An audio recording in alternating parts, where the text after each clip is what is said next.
Hello, hello, hello. Like, share, comment, subscribe, become a channel member where you'll get access to all archive videos, support black male media, support independent media, super chats enabled, super thanks for the replay gang. Cash App, Venmo, PayPal, Dr. Thunder Music, all one word. Spell out the word doctor. And if you'd like to feed me sandwiches, all methods apply. Methods apply. Sandwich gang in the buildings. Stand up and be recognized. Sandwich gang. It's been a minute since we did a case closed. It's been a while since we did a case closed. On this platform, we've got a doozy of a topic. Yes, will Big Mamala rise to the occasion? And yes, we'll be talking also about Sonya Massey and that sort of tragedy, unfortunate interaction with police again. And apparently, Sonya had some sort of mental deficiency, or she was on some sort of meds, and that may have exacerbated things quickly. But you had a lot of folks getting online and saying, "Hey, if she had a man, then this wouldn't have happened because her man wouldn't have allowed the officers in the house." Now, that may be true. I certainly wouldn't have had officers in the house, but it's two officers, and they have guns, radios, and a squad of other folks. So you're sort of outmanned, literally outgunned. And so if they wanted to rage some havoc, they would have been able to rage some havoc. But there were some other factors, and you have the usual sort of bootstrap bros lining up saying that, see, here's another example of ninjas acting wild, and then getting getting some some work for their trouble, as it were. But then on the other side, you have the folks that are saying, hey, see, they're all corrupt. They just want to, they're just trying to red rum a ninja. That's all they care about. And I think that the truth is somewhere between those sort of polarities. But there's been an unfortunate history of just bad interactions with the police. And I don't know. It's debatable as if she had a man and the man was, savvy, and what it's debatable that would have actually had the impact that some are saying. And as I said before, regardless as to if the man was there or not, if they wanted to rage havoc, they could rage havoc. I mean, so then of course you have all the, there's a lot of bad cops, out here, and they don't, they don't put them through the ringer like they should. The screening is bad, and that a job like policeman is going to tend to disproportionately draw folks that, are power hungry. So you have to have a way to weed those folks out. Just like mega churches are going to disproportionately will draw ninjas that want to take advantage of people. They draw wolves. You have to have a way to weed that out. You have to be more strict. Same thing with police. So look, I know policemen, and there's a lot of great policemen that I know. And so it's not a one size fit all scenario. But this is a tragedy. And then we've got Big Mamala, Killer Cam, you know, uh, Kamala Harris. After months, weeks, months, several months, couple years of a constant, apologizing for Joe that the Democrats have done, saying, "Oh, he's totally fine. He's great. He's got the most, the highest mental acuity that I've seen of any politician." Blah blah blah. All of this kind of crazy stuff. Y'all are conspiracy theorists for saying that they're going to try to do a fast switch him, after the guy gets elected. Well, they couldn't even last until the election. And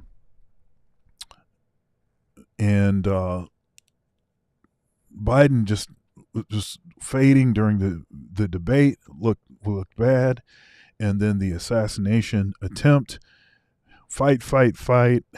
Trump looking strong, and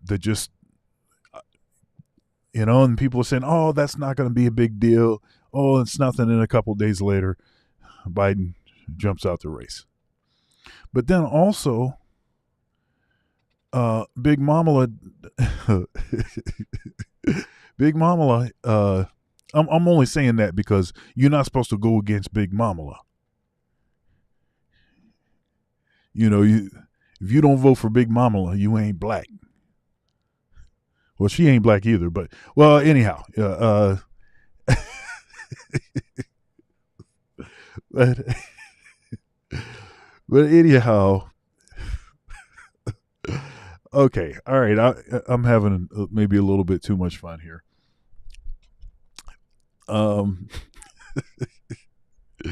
Your mama black, and so is Big Mamala. Something like that. So, but it's the same strategy. There's a lot of shaming. Some of the shaming is not working the same way that it did in the past. And I think that is causing them to get desperate, and they're doing all kind of stuff. So anyhow, we've got a really great show. I'm just we're just barely scratching the surface of what this discussion will be. We've got an all-star cast, all-star panel as usual. LAR Movement, Kaiserian Empire, and of course will be moderated by the one, the only Ike Ogiamian. We got two tethers and two brothers.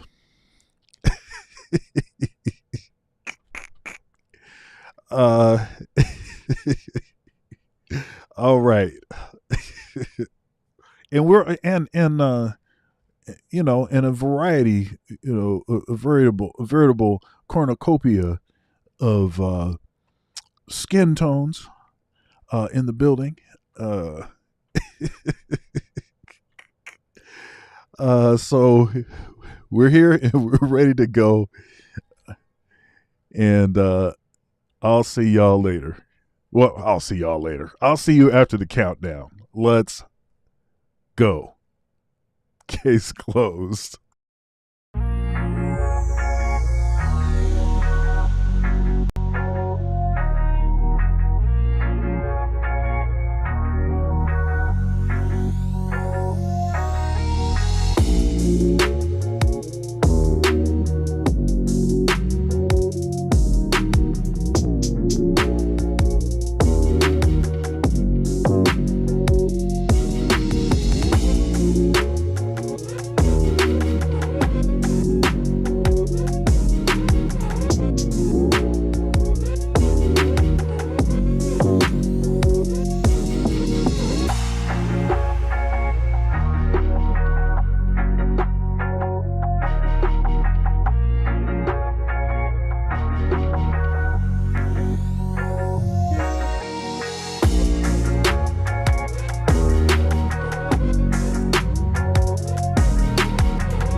Warning: some viewers may find the following video disturbing. Viewer discretion is advised. And we back. Case closed. The highest level conversation on the most relevant topics in the space with an all-star cast, an all-star panel. Take it away, Ike. All right, all right, all right, all right. Never heard of killer cam before. Reminds me of a but yeah, I see we already got a super chat though, by the way. That was pretty that was nice and early. Maybe you want to shout that out real quick. Yeah. Thank you very much, Guy Incognito, for the $2 support. Excellent, excellent, excellent. Killer cam. Got the Skrilla man, hit him with got computers puting and all that good stuff. Ain't that right, LAR? Now, ladies and gentlemen, we're getting right into this. Getting right into it. Um, I was gonna shoot Nagone a question, but I guess he's figuring out his camera situation. While that happens, I want to see if we can get some facts on the table. Okay. Now I'm going to do a little bit of jumping around here a little bit, but with the Sonya Massey shooting, right? Mr. Kaizo, right? Because the other stuff, the good stuff, the stuff about the presidential election, Biden dropping off, and all the gears that have been turning in the past couple of weeks, we'll get into that we'll get into that pretty quickly here. But can you lay down some facts about the shooting, Kaizo, to the degree to which you can rattle off a few things here, just to put that on the table here? Yeah, so a black woman, 36 years old, called Sonya Massey. Now, she calls the police over a suspected prowler around the area. So the police arrived, two police officers, two white cops, as far as I could tell. Now, one of them turns on the body cam immediately as they enter the building. The other one doesn't do it. Now, of course, the one that doesn't put on the camera is the one who ended up shooting her. So what happens is the police officer that shot her says, prior to shooting her, we don't want fire in this building, so why don't you switch off the water that's boiling over there in that pot? Now, she goes on to take the pot and switch off the fire. However, she takes the pot and she moves it a little bit of distance, like 1 meter or so to the left. Now, at this point, the police officer moves back, right, in fear. The one who was, who shot her in the end, moves back in fear and says, hey. And then, of course, the lady says, why are you moving back? And he says, well, I don't want to get hot, steaming water on me. So at this point, the lady kind of looks at him and says, I rebuke you in the name of Jesus. Now, at this point, he's threatened immediately. And just remember, this is only the first cop is feeling this fear, this intense fear. The other one is there, hasn't even drawn the gun yet. So he's fearful that she's going to throw the water at him. Now, of course, she says, repeat, I rebuke in the name of Jesus. Then he says, drop it, right, the water, or I'm going to shoot you in the face. Now, as far as I saw, I'm not sure if she dropped it or she fell down because he shot her. It wasn't quite clear, right? Although I think she fell down because he shot her, right? The water spilled, and he claims that she threw the water at him. Although from my viewing of the video, the water was not thrown. The water fell on the floor, and then he tried to get his partner to claim that she threw the water. And look, the water is even here on my feet, right? The water fell off when she shot the woman. So from my own perspective, right, according to also the grand jury that's indicted the police officer for murder as well as aggravated assault using a deadly weapon, as well as official misconduct and all these other stuff, the Illinois Springfield police, they basically said, yeah, this guy has been removed from work, and yeah, this is clearly murder. They didn't say the murder part, right? But they sort of suggested that. So from my vantage point, the woman did nothing wrong, right? She was, I don't know why she said I rebuke you in the name of Jesus, but she did nothing absolutely wrong. There was no threat of violence. All I saw is the cop shooting her and then claiming that she's thrown the water at him. So to me, this was a cold-blooded murder. It's even sort of suggested by the fact that he never turned on the body cam, right? And after he shot her, he told his partner was like, oh, look, should I get medical attention? He's like, no. He kind of smirked. There was kind of like some evil smirk thing going on. Oh yeah, she's dead. Like I headshotted her. There's no coming back from this, right? But yeah, I think that was a pretty much execution. Right? This is Yeah. probably the worst kind of videos that we've seen. Way worse than any of them. Yeah, just cold murder over there. One of the saddest things I've seen. That's very, very, very interesting. Okay, and I'm kind of tempted to kind of kick it off on this note here, because, and maybe I'll ask you again, Kaizo. And Nagon said he's trying to get it back in. By the way, Dr. Thunder, you probably already saw that. Now, Yeah. um, you said a couple of things with regards to the facts. You said, he stepped back in fear, which is, that's not a fact. We're not mind readers. There's no way to know uh, whether he stepped back in fear. So he stepped back and he said, I don't want to get, boiling water and whatnot. Is there anything in your mind that would justify what he did? In other words, I mean, she called the cops, right? She called the cops to complain about something or had some kind of an issue, correct? Why? What's going on here? Any kind of rational explanation? Any kind of devil's advocate you can pull out of thin air before we go further here? Yeah. So okay, yes, she is the one who called the cops. But like, if I was going to play the white man's advocate, right? Essentially, to the devil's advocate. Shout out to the white man.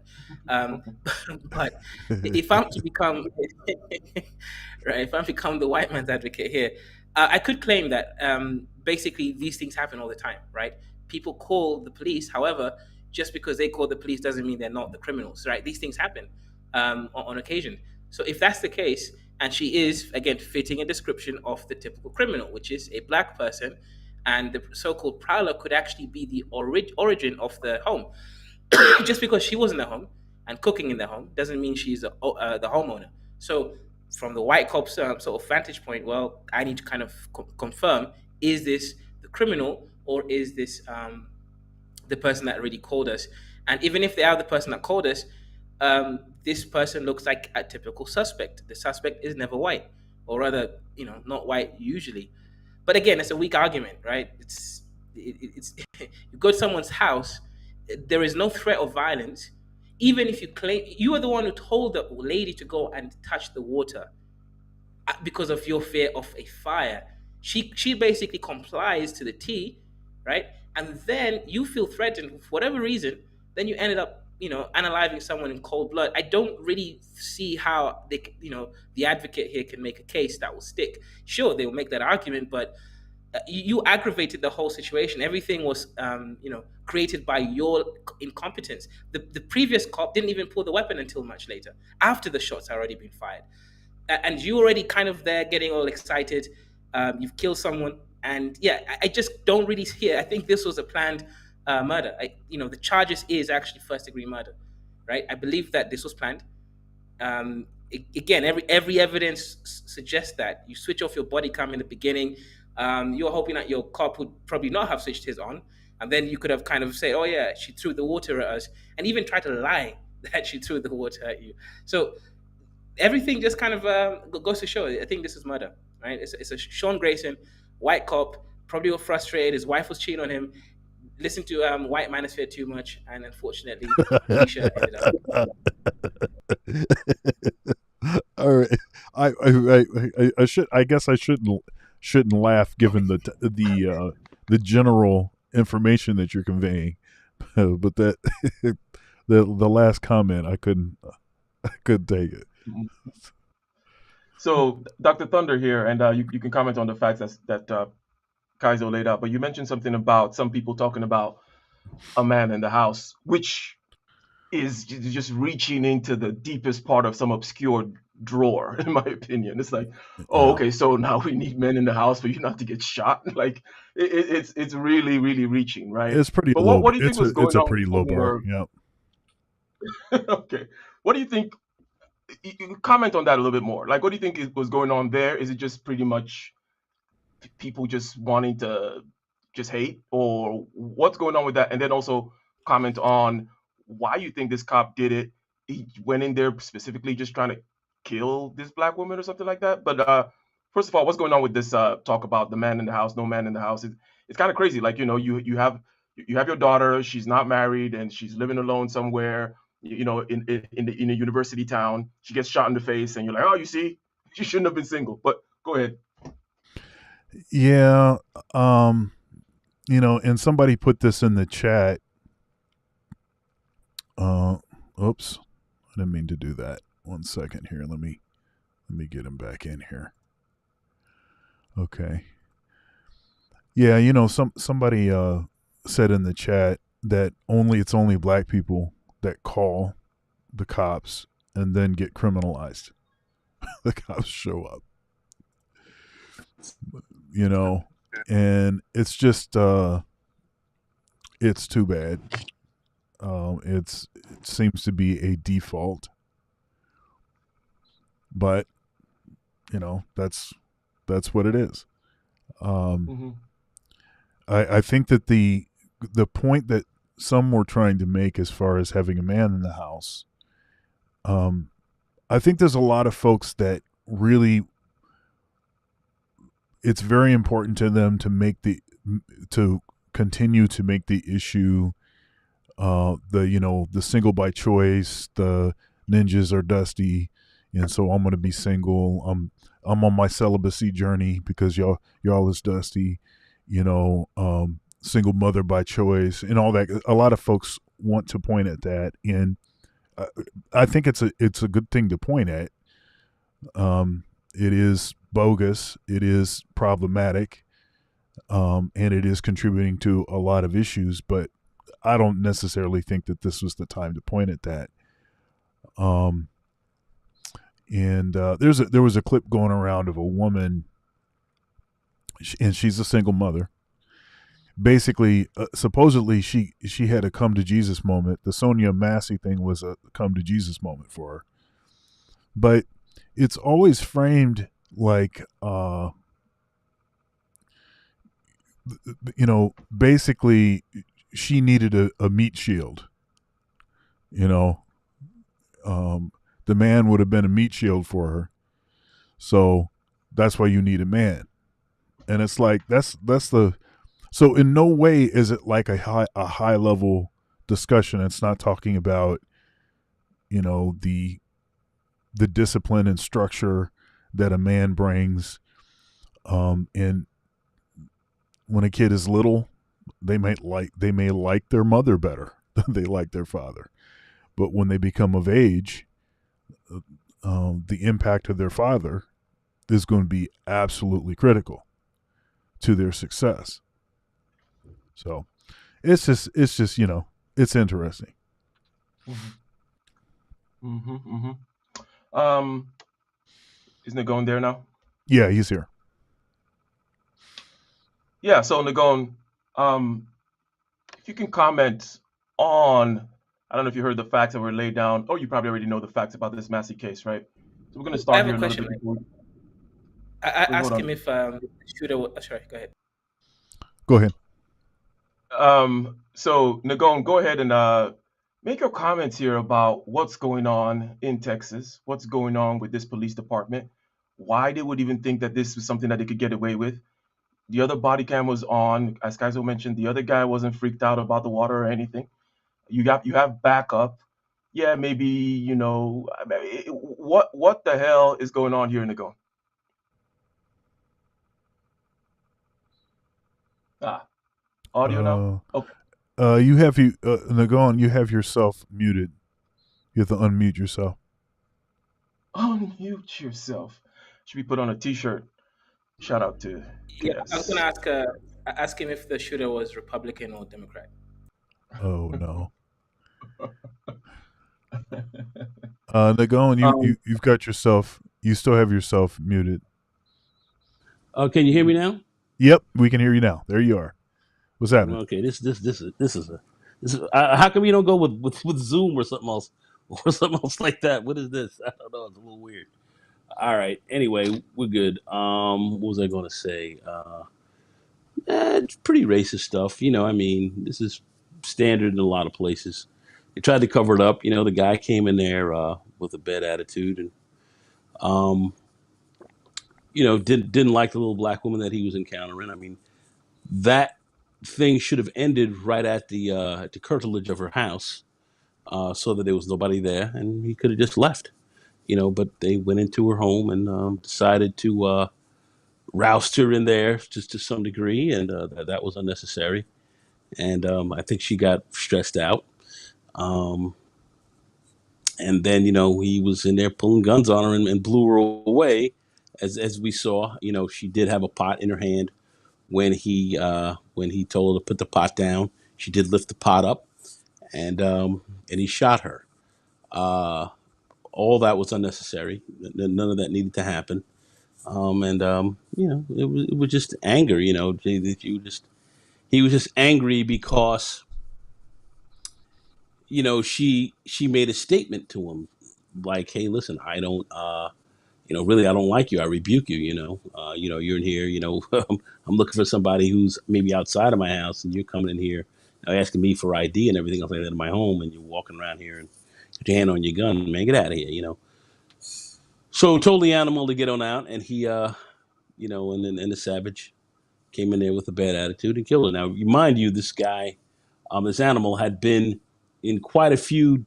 He'd been in a few different agencies. I think 6 before, and they ended up, that got him fired. I think in a few different places, and he had a DUI as well. So this guy was definitely not a suitable law enforcement official. He shouldn't have. The guy should not have been a police officer. But they have plenty of these animals running around, and What I think do you yeah. have any opinions, Nagon? You have any opinions about um, maybe some things that can be done to prevent someone that has a bad track record of just being able to just go to another department and basically get Yeah, a no, fresh no, no. start? I think they should be eliminated, and that's it. Don't you Right, shouldn't be. You should be in law enforcement. right. There's some that there are people who shouldn't have the job, so he shouldn't be in the job. Period. End of story. This is a and everyone just kept passing the buck on him. Get him out of this department. Send him someplace else. He's going to kill somebody over here, and that's what he did. At the end of the day, he ended up killing someone. So at the end of the day, this guy should not have been a police officer. The first and how were you still a police officer with a DUI? If you can explain that one to me. Certainly, Hmm. if you're a black man, in law enforcement, you have a DUI, you're out. So, why was this guy not eliminated? I think we can all understand why that happened as well. So, this is what you have, and and now you have people talking about giving police immunity. I mean, this is just Can you comment crazy. a I little mean, bit on that in the lines of what Dr. Thunder asked about the ways to prevent yeah, this from happening, right? Ways to kind of curtail certain things. So there is the qualified immunity, which we know about, right? Which is yeah, qualified anyway. It's about, yeah, civil stuff. yeah, But I think that it reflects a general attitude that the police and the police unions tend to have. And there's a whole yeah, union thing. Depending on how you feel about unions, whether it's the teachers union, the police unions, they tend to, especially with the police, they want to circle the wagons and the blue line and all that kind of stuff. Is there a way, or there are many ways that people kind of tend to put out there, including federalizing the police and all those kinds of things? Do you have any kind of policy suggestions or policies that you've seen before in the past that you would support to curtail this? yeah. I would have uh, citizens review board with the ability to fire and bring charges. Yeah, Citizens review board. that's a good idea. Yeah, yeah. So you have that citizens review board where you have a council of citizens who will oversee, law enforcement, and then all some other agencies as well, but law enforcement, especially the police, and oversee them. And so when you go out there and you decide to blow somebody's face off because you've got an attitude, you will be not only fired, but you'll face the proper type of charges, especially if you're not following proper police procedure, which this individual did not do. Now, she did hold the pot up. I went to another website. In fact, this was, I'm not going to mention the website here. The website showed everything, and somehow that got onto the web, which don't know how it did, but a friend sent it over to me. So she did pick the pot up in her hand when she had it, when she was on the ground. She could not have thrown it at him and reached him, but she did pick the pot up, and he did pull out his gun and shoot her in the face when she was sitting on the floor. She seemed to be very nervous by him. So that also is going to mitigate the case, because now it's going to say, well, hey, listen, she was going to throw this hot boiling water on me, and I had to blow her away.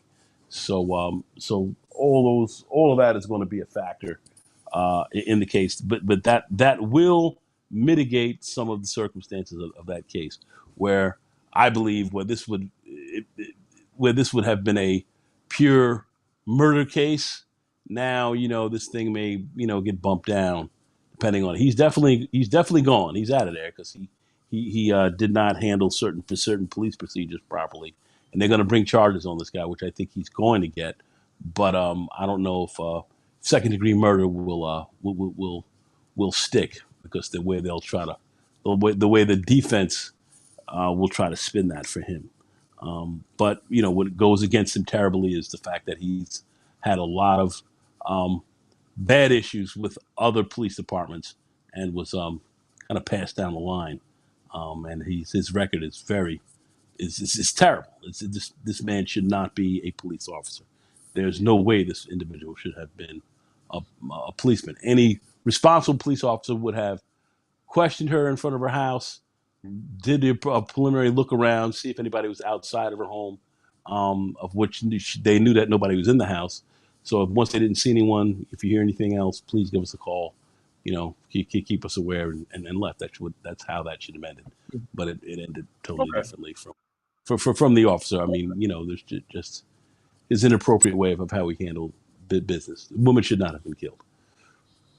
And something was wrong with her too. Something's wrong with her too. She had some kind of mental issue, and she even said that she was on drugs. She said because he was upset because it took her so long to come to the door, and she told him, I'm on something. The drugs I'm on make me whatever. So well, it was like she was like on some sleeping pills or something that she said she was on. right. But that's immaterial. The bottom line, very simply, is where was the threat? There was no threat. He had no warrant or anything else like that to come in there. She was questioning someone outside of her home. So once they did, and his partner did a preliminary look-see, they looked around, they didn't see anyone. So then he decided to come into the house. Yeah, well, I wouldn't say it's immaterial. I would say it would go towards her, towards it being wrong what happened, because if she was on something, then that potentially, and she was and the officers were told that because she said that, then whatever behaviors that she had, they should have been taking, well, she's on something, and so whatever her behavior is, it might not be totally standard behavior. It could be something a little bit different than that, so that they should have been looking for that. Well, the camera's right there. You see it. Right. You see exactly. He asked her what was going on, what was happening. Yep. She told you right what happened. They looked around. They should have left. That was it. She's not operating any. She's not operating a motor vehicle. She's not out in the streets, moving about, creating any type of issue. Do you think? Do you think if she had a man, because this is something that folks are saying, you think that if she had a man that this wouldn't have happened? Like I personally think, this is my view, and I'm going to say this. People may not like it. If she had a man, they both would have been blasted up in there. Yeah. Probably quicker. Yeah. Yeah. So, yeah. LAR, you're out there in Texas, right? What are your thoughts about the facts and the opinions that have been laid out? We'll definitely, as the trial goes on and when he finally gets convicted and whatnot, I'm sure we'll be back and we'll kind of look at the facts as they develop in the case and how the law was applied as well. But just go ahead and give us your general thoughts about this, LAR. I believe that happened in Illinois. That's the first thing. Oh, my bad, my bad.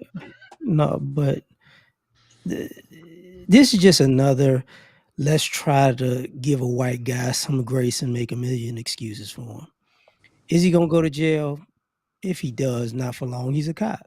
He's a white cop. He's a white incompetent cop who got a history of being a screw up. Sorry, but they don't go to jail long. That's just the reality of it. The reality of it is, the white guys in the police can be complete, utter morons and psychopaths and serial killers. And guess what? They'll get another job. You can't in your right mind fathom that somebody would be in the military and then get kicked out and then get in a different branch. Oh, well, I got kicked out of the Army because I got a DWI. But, I went to the Navy. Then I got kicked out of the Navy. And then, because I was just incompetent. Then I went to the Air Force. Yeah, and then I got kicked out of there. And then I went to the National Guard. And then I got kicked out of there. And I went to the Marines. Like, this is a normal practice in America. Normal. Now, the other thing is this. This is what I mean by giving white guys a lot of grace for no reason. If you tell somebody that you're gonna shoot them in the face, they're probably gonna put up something to cover their face. If you've ever got a gun pulled on you, what is the first thing you do? Like, oh, slow, chill out. That's normal. But when it comes to, people being, when you black, I don't know what you were doing. The same thing you do if somebody pulled a gun out on you. Either if you can't run, people cover themselves up. That's what happens. So the other thing is this. This is why people do not like cops when they're in groups, because they're one person to say something, and people don't think about it this way, and people like to say it's people are being weird when they're racializing everything, but this is prime. This is dirty cop 101. I'm gonna ask you to do something to bust you. That's what they do.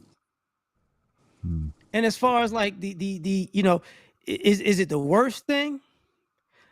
What? Didn't somebody get shot for get your wallet? Shot him. Kid got shot in the park playing. All these things are on camera, right? Yeah, guy gets choked out with a bunch of cops. Oh, and here's the issue. It's always a bunch of white cops. And if it's not just white, it's white and Hispanic, or it's white and Asian. But if you're going to notice, the vast majority of these issues are white cops who are always afraid of everything. Right. And by the way, if I'm not mistaken, Springfield is like a college town. You know what I'm saying? Springfield is college town, the capital. I forget. It's been a minute. But I think Springfield is the capital, if I'm not mistaken. So don't act like you got all this crime going around. Oh man, we gotta go in. Okay, if you want to go in, cool. See, I'm not upset that the guys went in the house, because it's like, if you think somebody's outside, we gonna go in to make sure nobody's inside. You know what I'm saying? That's fine. But the issue is when you play this game where people want to act like this is not normal behavior for cops. Didn't cops in LA get busted for having a gang? And they were targeting black people? That did happen, and that just happened a few years ago. You can go all the way back to the Rampart scandal in Illinois. How many stories have you heard of dirty cops? New York, Philadelphia, Texas, Miami. What are we talking about? Kansas City, St. Louis. Like, at this point, and even the idea of he's gonna go to jail. Really? For what? This is the same hustle. You know what's going to happen? We overcharged him, so we couldn't put him in jail for that. So we had to lower the charge and give him something more reasonable. And this is why I say it, what I say numerous times. What's going to wind up happening is they're not going to like to hear it, but people are going to start taking street justice. And then all of a sudden, these cops going to be in the streets acting like they got sense. That's how bad it's gonna get. You're not gonna be able to go home. You're not gonna be able to pick your kid up from school. You're not gonna be able to go to bar with your other cop buddies. None of that stuff is gonna be happening. And you know how I know this? Because it happened before. That's why in certain neighborhoods, especially in black neighborhoods that was really bad and cops didn't want to come there. You know why they didn't want to come? Because the gloves was off with them. We're not going to tamper down ourselves. We're not going to govern ourselves and let you be a bully. You're going to get punched in the mouth. You're going to get shot at too. And you know what those cops would do? Either they ran away, quit, never come back, or they act like they got sense. They weren't even trying to arrest people. My Hey, bad. let me acknowledge the super chat. Let's see here. Thank you very much for the support, Gregory Scotland, saying Detective Frank Serpico did his best to educate the politicians, media, and the public years ago about how many police officers usually, how many police officers actually operate. Yet he was reviled by them even today. Yeah. Thank you for that Yep. support.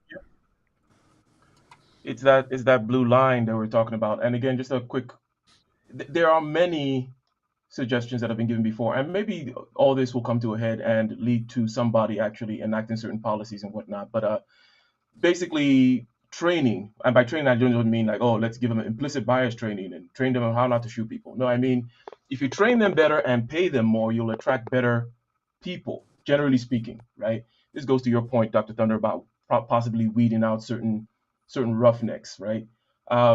You will find, generally speaking, like in certain sheriff's departments, I don't know if it's the same all through the country, but there are a couple of extra requirements that sheriffs require, and also they are put in the jail system first, right? And then they learn how to interact in tough situations, right? And I listen to a lot of interviews about people that work in the correctional office, if you will, and how they learn how to mitigate these types of situations and earn the respect, blah blah blah, all those kinds of things. But also creating tiers whereby you're not just always sending the cops to solve everything from homelessness to mental health calls to everything, from a kid shoplifting to somebody getting shot in the head. It's the same guy with the same badge and gun that shows up every time. I think that we could do better to kind of segregate that a little bit, discriminate it, if you will. Now, let's do a little bit of transition here. It's already 46 minutes. That's interesting. That's interesting. But Nagon, I wanna ask you something. Now, this is a few weeks back after the debate, we talked about the possibility of a hot swap, and you mentioned how historically it's not a good idea, changing horses midstream and all these types of things, right? But it ended up happening, right? So I want you to, and then there are people who talk about the fact that, okay, this was some kind of a coup. Biden is not happy with this. He was not, whatever. Nancy Pelosi said we can do it the easy way or the hard way. I don't know if she actually did say that, but it's something that people are reporting. What do you think about the decision in light of what you said before, right? And yeah, just if you understand what I'm getting at, go ahead and comment, Nigo. Yeah, I'm very much I look at the history, so I don't like to vary too much from it. So I still think um, it is a risky move, but given maybe some of the circumstances that are happening right now, and given the fact that she is in the swap, she is running against probably one of the worst candidates I've ever seen in my life. Um, Things could potentially go their way. Potentially, not saying that it will, but I definitely was not in favor of the swap going. But since they did that, they did it quick enough where where she can actually, I think she took great advantage of the situation and really came out of the gates, cooking pretty good. Um, maybe there's some promise there. Maybe there is.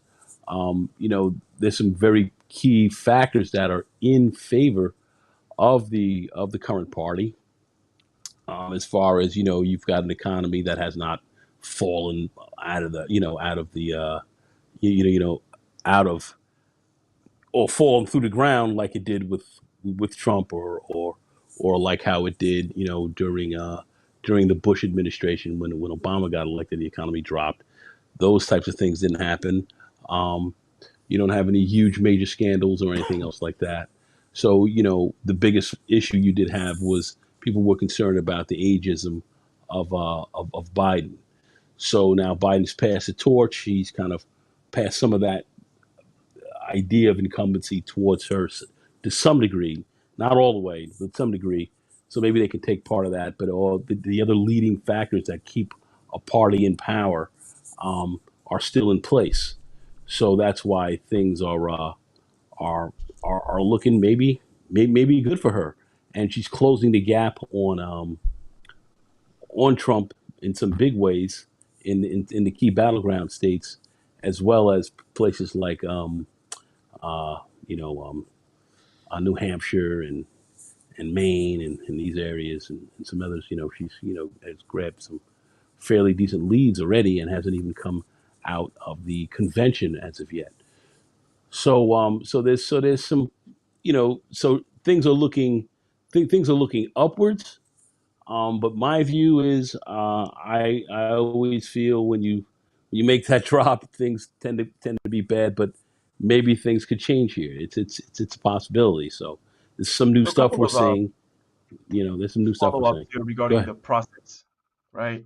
Because Obama, now Obama didn't explicitly say, "Hey, I'm not supporting Kamala Harris," but he gave a statement that some are interpreting that way when he said that basically, "Hey, we're going to go through a process, and whoever rises up from that process and such and such." I don't know if you know what I'm alluding Hmm. to here regarding. Yeah, So yeah, yeah, yeah, you can yeah. comment on that, and then just the process in general. And by the way, one good thing that Kamala did when she came out was to kind of name the her potential competitors as possible vice presidential candidates, right? It's like, oh Yeah, yeah, yeah, yeah. all six of these people who could be coming against, yeah, I could pick them, and that was like that was a nice move, if you will. Whoever advised her on that, that was a good move. But comment on the process in general, what you think Obama is thinking regarding perhaps the fact that Kamala has not proven herself electorally because of the how she performed in the primaries earlier on. But go ahead. Yeah, well, that was 4 years ago. That's that doesn't mean anything till today. It's just a different time, different deal. So that's insignificant. What's going on today is what's significant. Obama and and Michelle, they have endorsed her. So they came out for her, endorsed her, and said, "Hey, listen, this is our pick." And they, you heard the phone call. So Obama has gone forward with it. So right now, the process, as far as we're looking at, is it's almost kind of handled itself because going into the convention, you're going to look to get a certain number of delegate votes, of which she's pretty much already secured by most of the people who are in there right now. Who the people who are going to be at the convention have already pledged their delegates to her. So she seems like she's already coming into the into the convention with the requisite number of delegates that she's going to need. One of the key things that really played a big role here is the fact that she's raised a ridiculous amount of money that was raised that we haven't seen really yet in the history of presidential politics so far. So she has raised a lot of money, incredible amounts of money, very, very quickly, and Can has you had some. comment on what you think? And I'm assuming this is money in addition to the pot that she inherited from Biden, right? So she raised some additional stuff. So can you make some comments Mhm. as to why you think she was able to raise so much quickly? Is it the fact that some people were holding back some money and Yeah, now they're yeah, okay? yeah, Okay, go yeah, ahead. yeah, yeah, yeah, yeah, yeah. I think people were holding back. I think there was the party really went against Biden, and there were people who were really holding back. Certainly, they were those who were and felt as though that they didn't really want to put a lot forward there because they didn't think he was going to be the best move. But now Kamala has come out, looked very strong, and they believe that she can carry this thing forward. So the spigot is wide open. Money that they have in Mm-hmm. Here, already in one is second, one hers, second, but one second. Cornell West VP, take the mask off, and it's Kanye West. Yeah, so if you hear that sound, and if I say mm, just hold on real quick, it automatically reads the super chat. Thank you for that, Leon 008. Go ahead.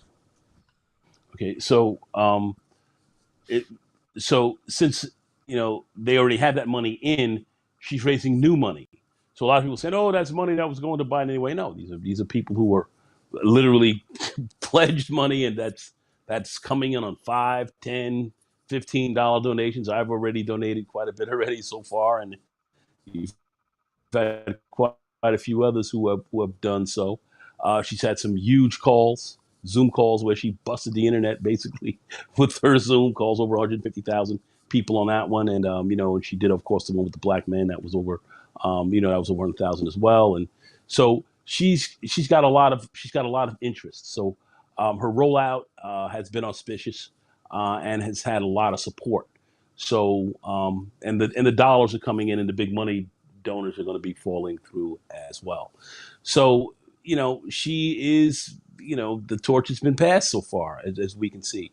There may have been those in the party who may have wanted to slow her down, like Pelosi and so forth, but they can't at this point in time because, she's coming off as the presumptive nominee, really, and the money and the big money and the smart money is behind her currently. So that's kind of where we are. So, that's really all you can see. Obama, without question, is supporting her, so he's behind her. Yeah, I mean, And him and Michelle yeah, officially yeah, endorsed. yeah, yeah. What do you think about the possible Michelle candidacy? First, Dr. Thunder, and then you, Nagon. Like, um, Dr. Thunder, what would you, what are your thoughts about the fact that Michelle was floated and she didn't take it and whatnot? Just a quick comment there on that, Dr. Thunder, and then Nagon, what would you think about it as well? Yeah, uh, I actually think that I, I think that I think Kamala is a terrible candidate, So you and would prefer Michelle? Let's say you compared Michelle Obama with Kamala. What you think I Michelle's think better? I think Michelle is at least would appear to be a bit more moderate. Um, and now, of course, the question always arises. Um, you know, is such and such, are they qualified? Well, anyone's qualified if they're 35 and they're a natural born U.S. citizen. So that's not that is not the issue. The issue is policy, or the policies or the politics in these sort of bedfellows, as it were, that the candidate has. Uh, are they such that they're going to do something for your particular group, for the folks that you care about, the issues that are most important to you? So those are the things that I think are the most important things. So the question about is somebody qualified or not is like it's not asking it. That's not the right question. And if the concern is that, well, they're not going to be savvy about politics, X, Y, and Z, well, you don't need to be savvy about politics. You're going to have a cabinet full of experts, and all it takes is for you to listen. Pay attention to what's going on. So anyone that's sitting in that chair is going to have access to the best political minds on earth. So that's a that so none of that is really an issue. Now, unless there's someone like Trump that's this doesn't really listen to anybody. they're they're telling him what to do and what not to say and how to do it, and he just goes out and does whatever he wants to do. But I don't get the sense that Kamala or Michelle Obama or any of them are going to necessarily be that way. But with respect to policy, the kind of policies that we know that she wants, I don't see those as being particularly good for black men.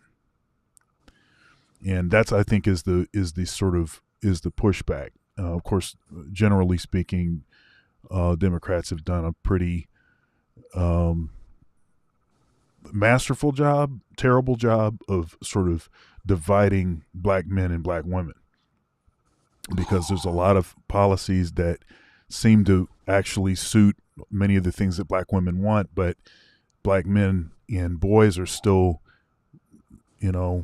quite a bit behind.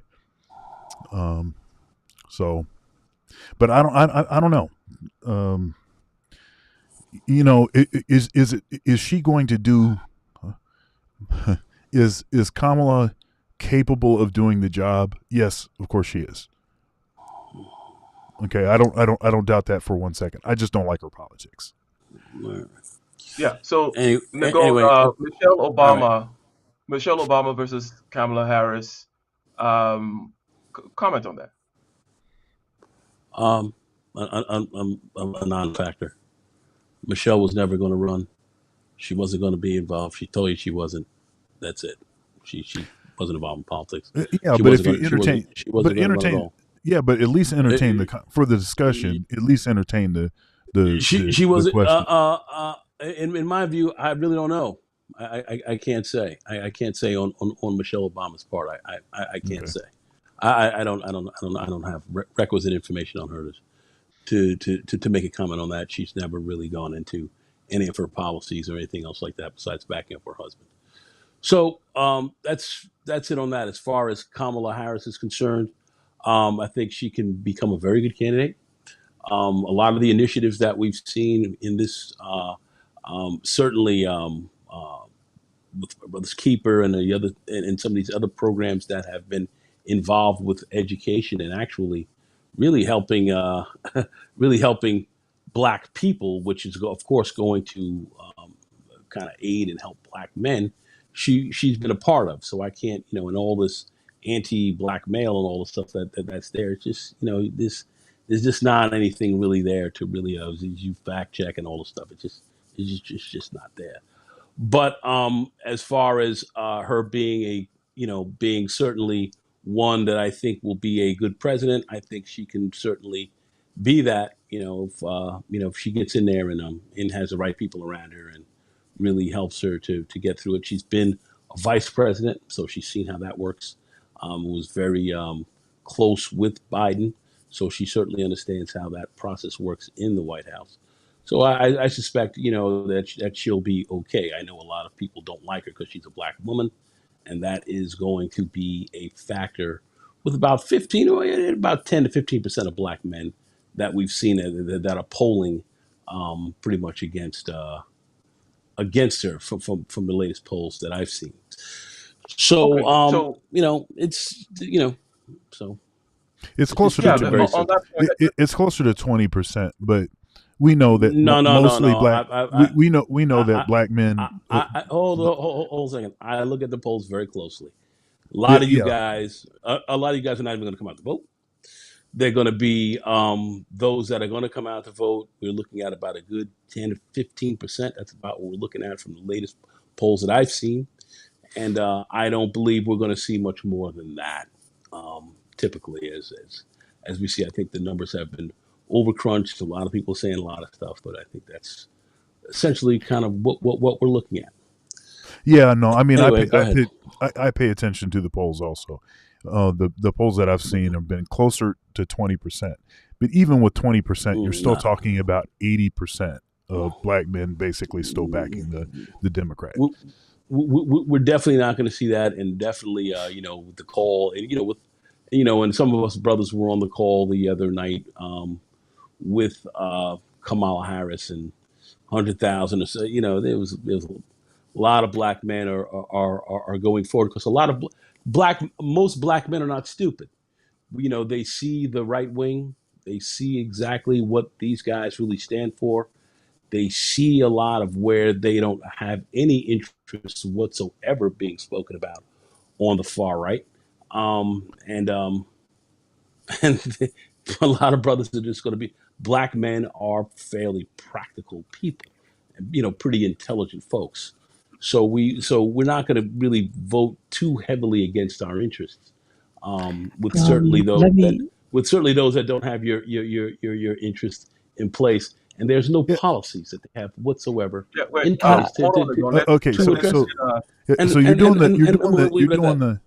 If I can just say real quick, you're doing the what I call the binary fallacy, and that is No when fallacy. Are you talking about a fallacy or a phallic? it's something I call the binary fallacy is what I call it. In Anyway, the binary fallacy is when someone says something critical about Democrats, then um, then you start saying negative stuff about Republicans.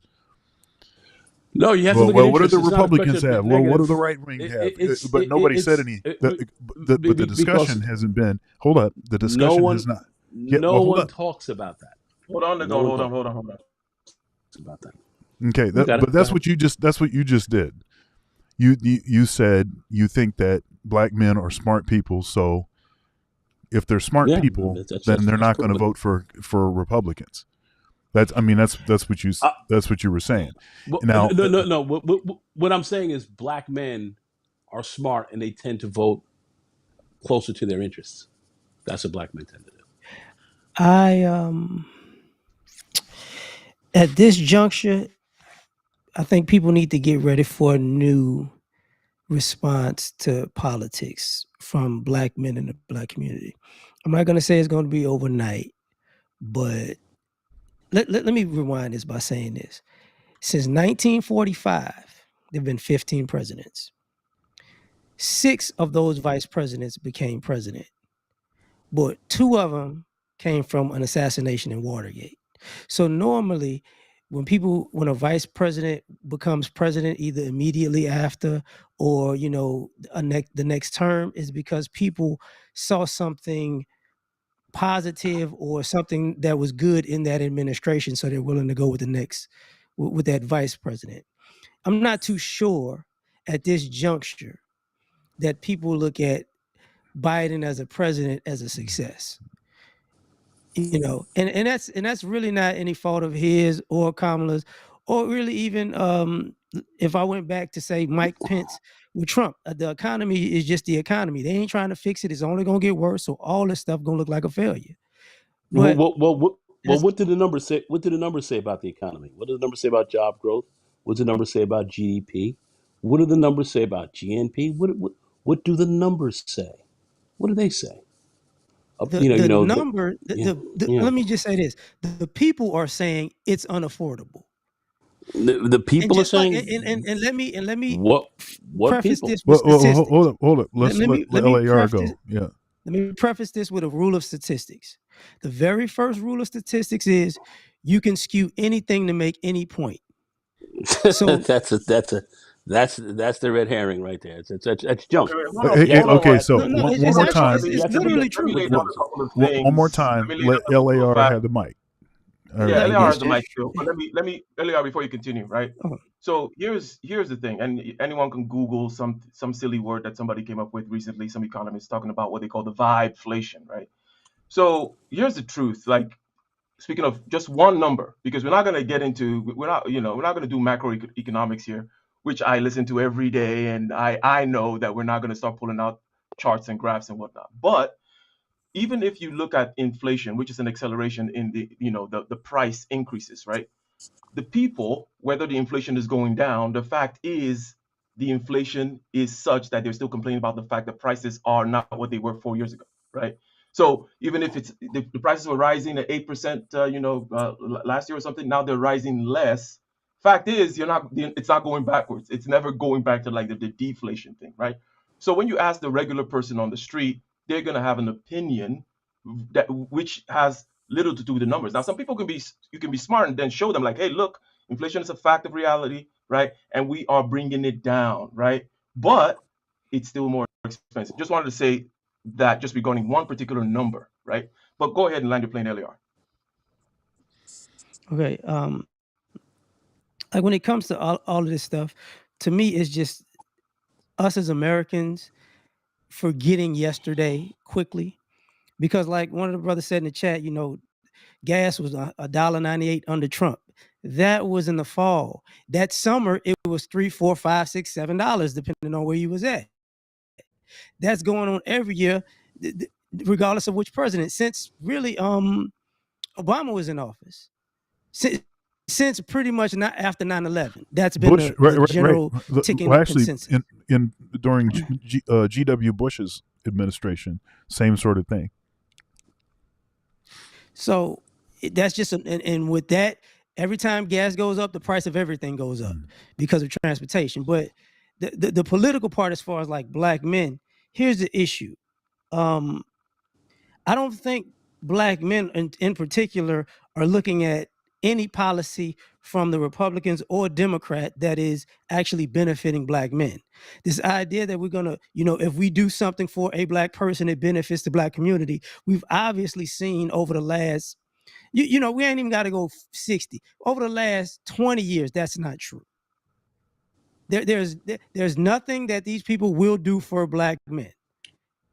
They'll do a lot of things that's tied to black women under the guise of we're helping women. So I understand how women go, yeah, we need to put Kamala in office, but you got to remember something. Kamala already said she wasn't gonna help black people. That ain't going backwards. You know what I'm When saying? did she So say this that? idea, When did she say I'm not gonna help black people? when they When they asked her, asked I'm her not gonna do anything specifically for black people. when did she say that? That she said it When about and where? 4 years ago. I've been watching all this. I haven't seen that. So She said it like 4 years ago when she was she on said the campaign for vice president.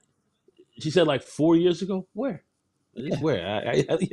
Where? Yeah, Man? you can. It's on I'll it find was the clip. it was a breakfast Hold club. on. I'll Yeah, find the clip. I mean, it's a LAR known is clip. talking about. Anyway, It was a Yeah, breakfast club. it's a She was known asking about clip. And by the Charlemagne. way, yeah, by the way, it's not something that you cannot imagine her saying because basically she was not trying to get put in a corner. She was saying, hey, I'm going to help people. I'm not going to do something specific. We're going to, it's a kind of general intersectional type stuff, right? This is nothing new, right? We're going to help minorities. We're going to help people down there. And I'm not going to get tied into this kind of black box, right? So that's what she was referring to. yeah, Go ahead, I'm LR. just trying to figure out when she said she wasn't going to help black people. I don't remember I mean, seeing it's that. on But anyway, YouTube. go You back. can find it. You can find it. It's on the I've been grill. looking around. I've got a Thank you. 2-minute clip. I can play it for you if you want. I haven't seen it. I haven't seen it. I haven't You seen could. it. So It's from go ahead. 2020. You see it, Anyway, go ahead. Go ahead. So ultimately, at the end of the day, what's going on now is you're gonna start getting more apathy because I get what Nagon is talking about. But what I'm trying to say is between Gen X, millennials, and Gen Z, those are three different political ideologies. People aren't as we're gonna follow how the family votes with the older generation. That's not going on as much anymore because people are saying there's no benefit in their generation for going the direction we've been going. And you got to remember, these younger groups don't poll like that. It just seems though that we were looking at voter registration numbers over the last since she actually not only said she was going to be running for president but came out and and had her first little ad and so forth that's already out. We've seen registrations go up in the thousands currently. A lot more younger people are coming out, so it looks like the Gen Z, the older Gen Z voters and so forth who are coming on right now seem to be excited by this, and there seems to be a little bit. It seems to be some more activity. That's what we're Let, seeing currently right now. let Now, me now will that interject for 1 translate? second. Now will Let that me interject translate for one into second. votes and so forth? We'll see. Those Gen That's what we're saying. Zers saw that Griot interview. That's what I'm trying to tell you. That's their generation. That's their group. That's what they're watching. The Gen Zers are watching currently what? They saw that Griot interview when she said she wasn't gonna do nothing for black people. They are on the Griot. That's their group. So they saw this interview 4 years ago, and now they're registering to vote for. It looks like It's they're still going looking to viral vote. now. Looks like they're looking to vote for her. So I don't, Okay. that, So wait a minute. So what's the that's how the numbers seem. So yeah? But Just how does because it they how does registered the don't mean they're gonna vote for 'em. well, we'll see. We'll see. But we're seeing a greater number of registered voters. okay, Certainly in my town and so forth, where we do this. So we're seeing that now. How that will translate is another question. Like I said, it's another question. But right. that now that we're seeing a spurt in voter registrations, that says something. That says something as Let well. me let me let me. But say if I something can real just quick. make this point real quick, Yeah.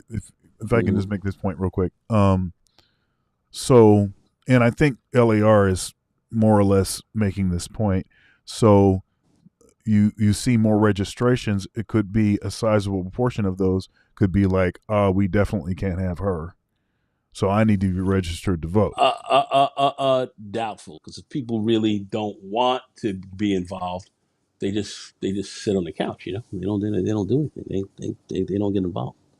No, no, no, no. I'm not talking about people that don't want to be involved. I'm talking about You people know. that want to be involved, but they see that this is not what they want. This is going to be negative. So I need to do Uh, something about it. So that's but being involved. well, it seemed as soon as she came out, and it was a burst of activity to where now we've seen the polls start to close. The polling numbers are starting to close. Now it's too early to Okay, I see determine what you're saying. who's going to be the president right now, but the poll numbers are tightening. They're Okay, tightening so quickly, and this is and this is even before the convention. So anyway, yeah, so your point is it's not just that there's more voter registration. It's more voter registration plus the polling how it is changing. So yeah, I so think it's the things. two things in combination that's making your point. That makes sense. That I would make personally think sense. I personally think things are changing, and I think we may see a fairly high voter turnout. I see. Because of this. And if that is the case, if like I said, I can't say if that is the case, does not that won't bode as well for the Republicans. It won't I bode see. as well. I got you. Let's get to some specifics, if it is possible, because and I want to ask you to chime in here, Kaizo, about the general thing about, well, it says, black men not wanting to support Kamala Harris, not wanting to endorse her. LAR talks about stuff for black people or black men in general. And as as somewhat of an outsider looking in, there's always the question, okay, well, what, right? What do you want to see? Okay, and this goes to LAR, Dr. Thunder, and Nagone, right? But so just kind of hold that for a second, and we'll start maybe LAR, you can go first, and then Dr. Thunder, and then Nagone, on this idea of what exactly is it that okay, this is for black men, or is it just, oh, I don't like the fact that there are things that are specific for women, and I want mine too. But do you have yours specifically, or things are not going well for me? Well, maybe it's not going well for you because of other factors, and it's just not going well for a particular segment of the population, given the fact that yes, inflation is a thing. Yes, the debt is going up. Yes, central bank policies are such and such and such, right? All these other kinds of factors. But what policy things specifically? But Kaizo, what are your thoughts regarding just a commentary regarding independent conservative black men don't seem to endorse Kamala Harris? Is it because she's involved with the tough on crime aspect, which I hear people saying, but I don't really think that. I mean, she's just a prosecutor. What's she supposed to do? She's like, oh, put more black men in prison. It's like, well, they were doing those crimes, I guess, that they were convicted of. Okay, but before we get to the question, which we'll start with LAR on regarding, well, what do you want specifically as a black man policy wise? Kaizo, can you comment on what you see generally about black men not supporting in wholeheartedly, if you feel will, whether it's a 15% or whatnot, Kamala Harris? Go ahead, Kaizo. Yeah, so from especially from you from YouTube, I keep seeing a lot of black men actually, especially the more conservative types, as you mentioned, um, they're heavily against Kamala Harris, and obviously what you mentioned there about her track record, prosecuting black men, right? All those things, tough on crime. some Don't of you these find issues that here. kind of that particular reason? That's why I'm kind of dubious about that reason about the tough on crime stuff coming from the conservative side. You would think, okay, well, what's going on there? Seems to be like a contradiction. But go ahead. Yeah, on face value, it seems like contradiction, but I think crime is one of those things where even conservative black men do seem to understand that it is a social thing, right? Again, I don't want to go down that whole rabbit hole. Okay, where do police choose to police? How do they do it? How do they get convictions? All these rules that are there. All these misconducts that happen during court procedures, etc. And also the kind of crimes as well, right? That these black men are being prosecuted for.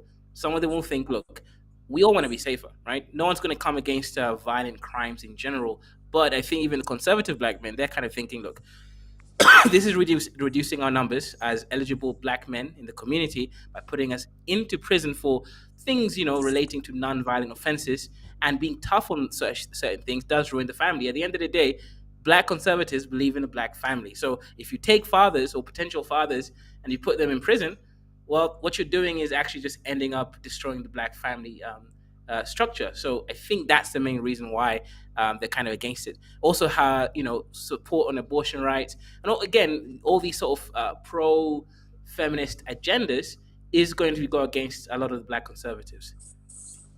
Okay, fair. Now let's get down to the brass tacks, right? So I hear people talking about, well, four black men, four black men, four black men, but I don't necessarily see what exactly could be done. Now, to the point on the left, right? Where can you actually talk about identity from a black perspective other than the left, if that's what you want to talk about, right? If you're going to say black men, that doesn't really work in certain sides of, let's say the right, right? And this is not an anti-right statement. The right is not about that, generally speaking. Some will say that they're white identitarian. Yeah, definitely on the far side of things. Yes, for sure, in a certain sense. But that is a point that they have there on the left. Like, if you're going to be talking about black men, the only place where you can actually talk about black identity and such would be on the left, right? But if you're going to talk about black identity, what exactly do you want for black men? What are these policy things? Is it, some people bring up, I don't want to get into the reparations aspect of things and whatnot, right? But that's one thing that people would say, right? But what else, right? With regards to the black boys that are not thriving in schools and whatnot, is it going to be about the funding of schools, the taking away of the funding of schools from property taxes, this, that, and the other, which, by the way, are not purely black things. But what is a purely black thing that you would like to see beginning with LAR, black men thing? Okay. I'm gonna step backwards and then step forward on that. First thing is using the vice president, running. If I'm not mistaken, she was putting away black women too, for school zone infractions, and she was, siding with like crooked police officers. If I'm not mistaken, because of her beliefs. So that was part of Colin Kaepernick's kneeing for the anthem. She was the district attorney at the time, if I'm not mistaken. So it's kind of weird to have people on the left just forget that fast. They was all Colin Kaepernick and all we kneeling for the flag, and now they just forgot one of the reasons behind that. But as far as doing things for black men in particular, this country has done things overtly and covertly to sabotage black men and the black community. So the goal is to do things overtly and covertly to actually rectify that.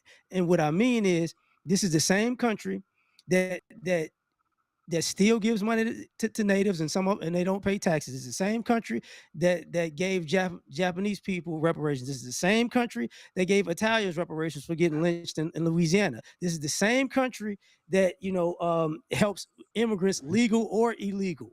At this particular point, this is the same country that wanted the quote unquote Asian hate crime bill when black Americans deal with the most hate crime statistically out of anybody. This is the same country that it sends foreign aid every year to multiple different countries to make sure they're right. So the idea of you can't do anything specifically for us is hogwash, because you do things specifically for other people overtly.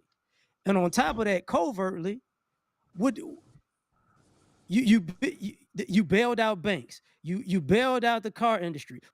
And banks need help again, and the car industry needs help again. You bailed out real estate; they need help again. This is the same country that bailed out what is it? What was that doggone thing that they? Well, I'll skip that because I just forgot that. When it comes to helping black boys or black men, this is the same left that we don't speak about what happened to my brother's keeper, do we?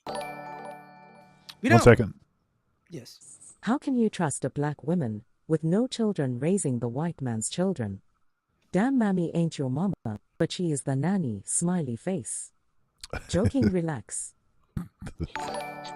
Here's another one. Dr. Craps on Obama, but the body camera footage leading to police arrests are direct influence of his administration. You just can't connect the dots.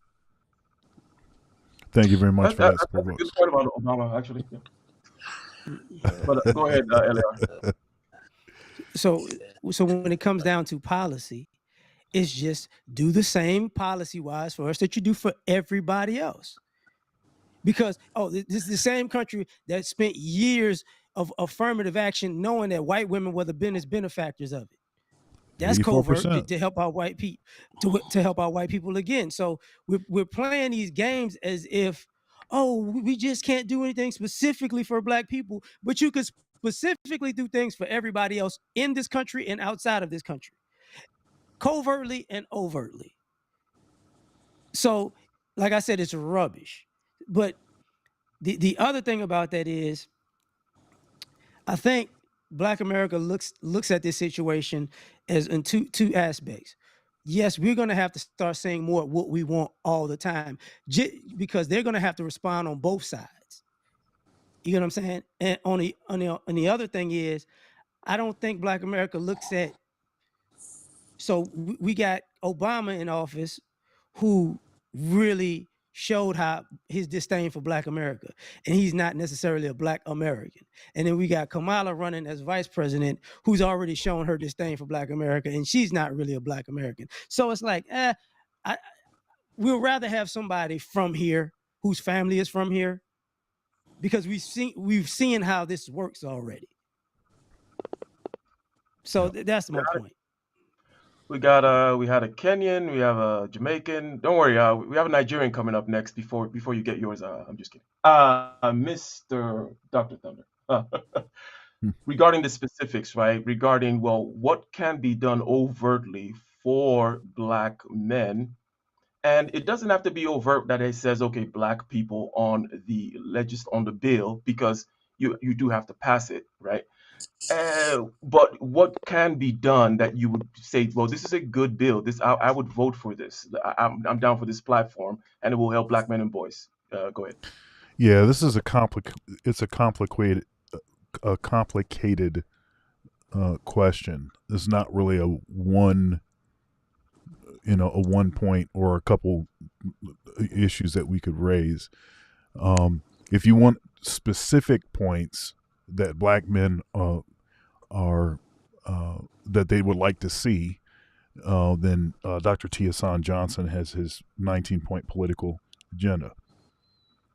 But as far as why things are the way that they are, in ways that this could have been prevented, in things that Democrats have overwhelmingly supported, that have caused the sort of environment that we're in now.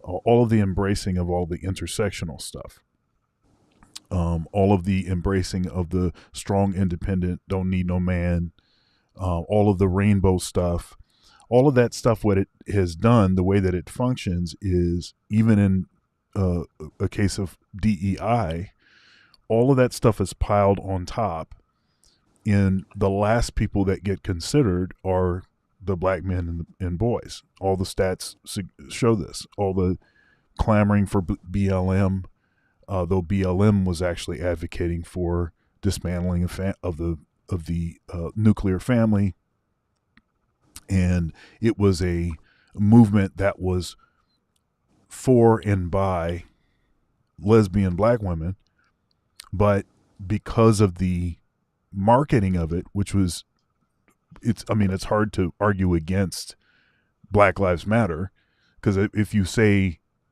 anything about Black Lives Matter, the the slogan, then it's like, well, what's wrong with you? But they were able to smuggle in a lot of other things that were not actually positive and actually directly undermined the importance of black men in the black community, black men as fathers, and all of the issues that we face when you don't have fathers in the home. So you have that, but you have all of this sort of embracing for the last 60 years of this, feminism. And certainly Kamala is the poster person for that.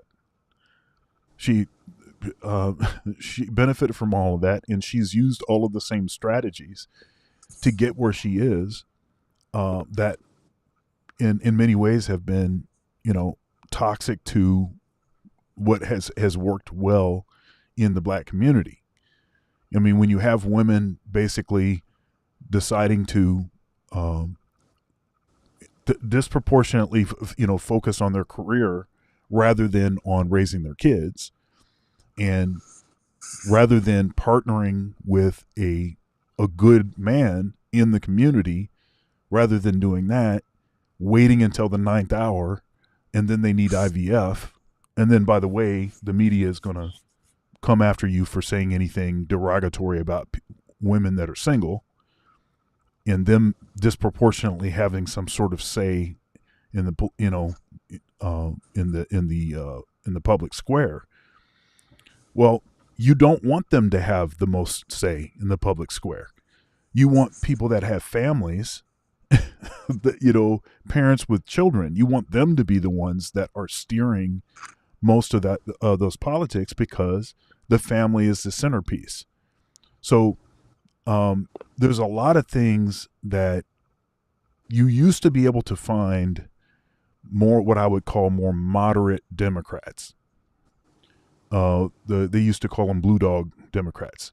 Blue dog Democrats were pro-life. They weren't for the okey doke. They weren't for all this intersectional stuff. They weren't for all of that. But now the party has gone so far in a particular direction that now you've got Kamala literally going on. What was it? This latest, one of her latest ads, she's on with RuPaul with some what am I talking about? Some drag queens, and what's her name? The comedian from Saturday Night Live that was one of the Ghostbusters. She's on there, and it's like, dude, this is like, that's what people are going to vote for. I'm going to tell you, all it would take for Trump to win in a landslide, this is truly my opinion, is for him to basically come a little closer to the middle.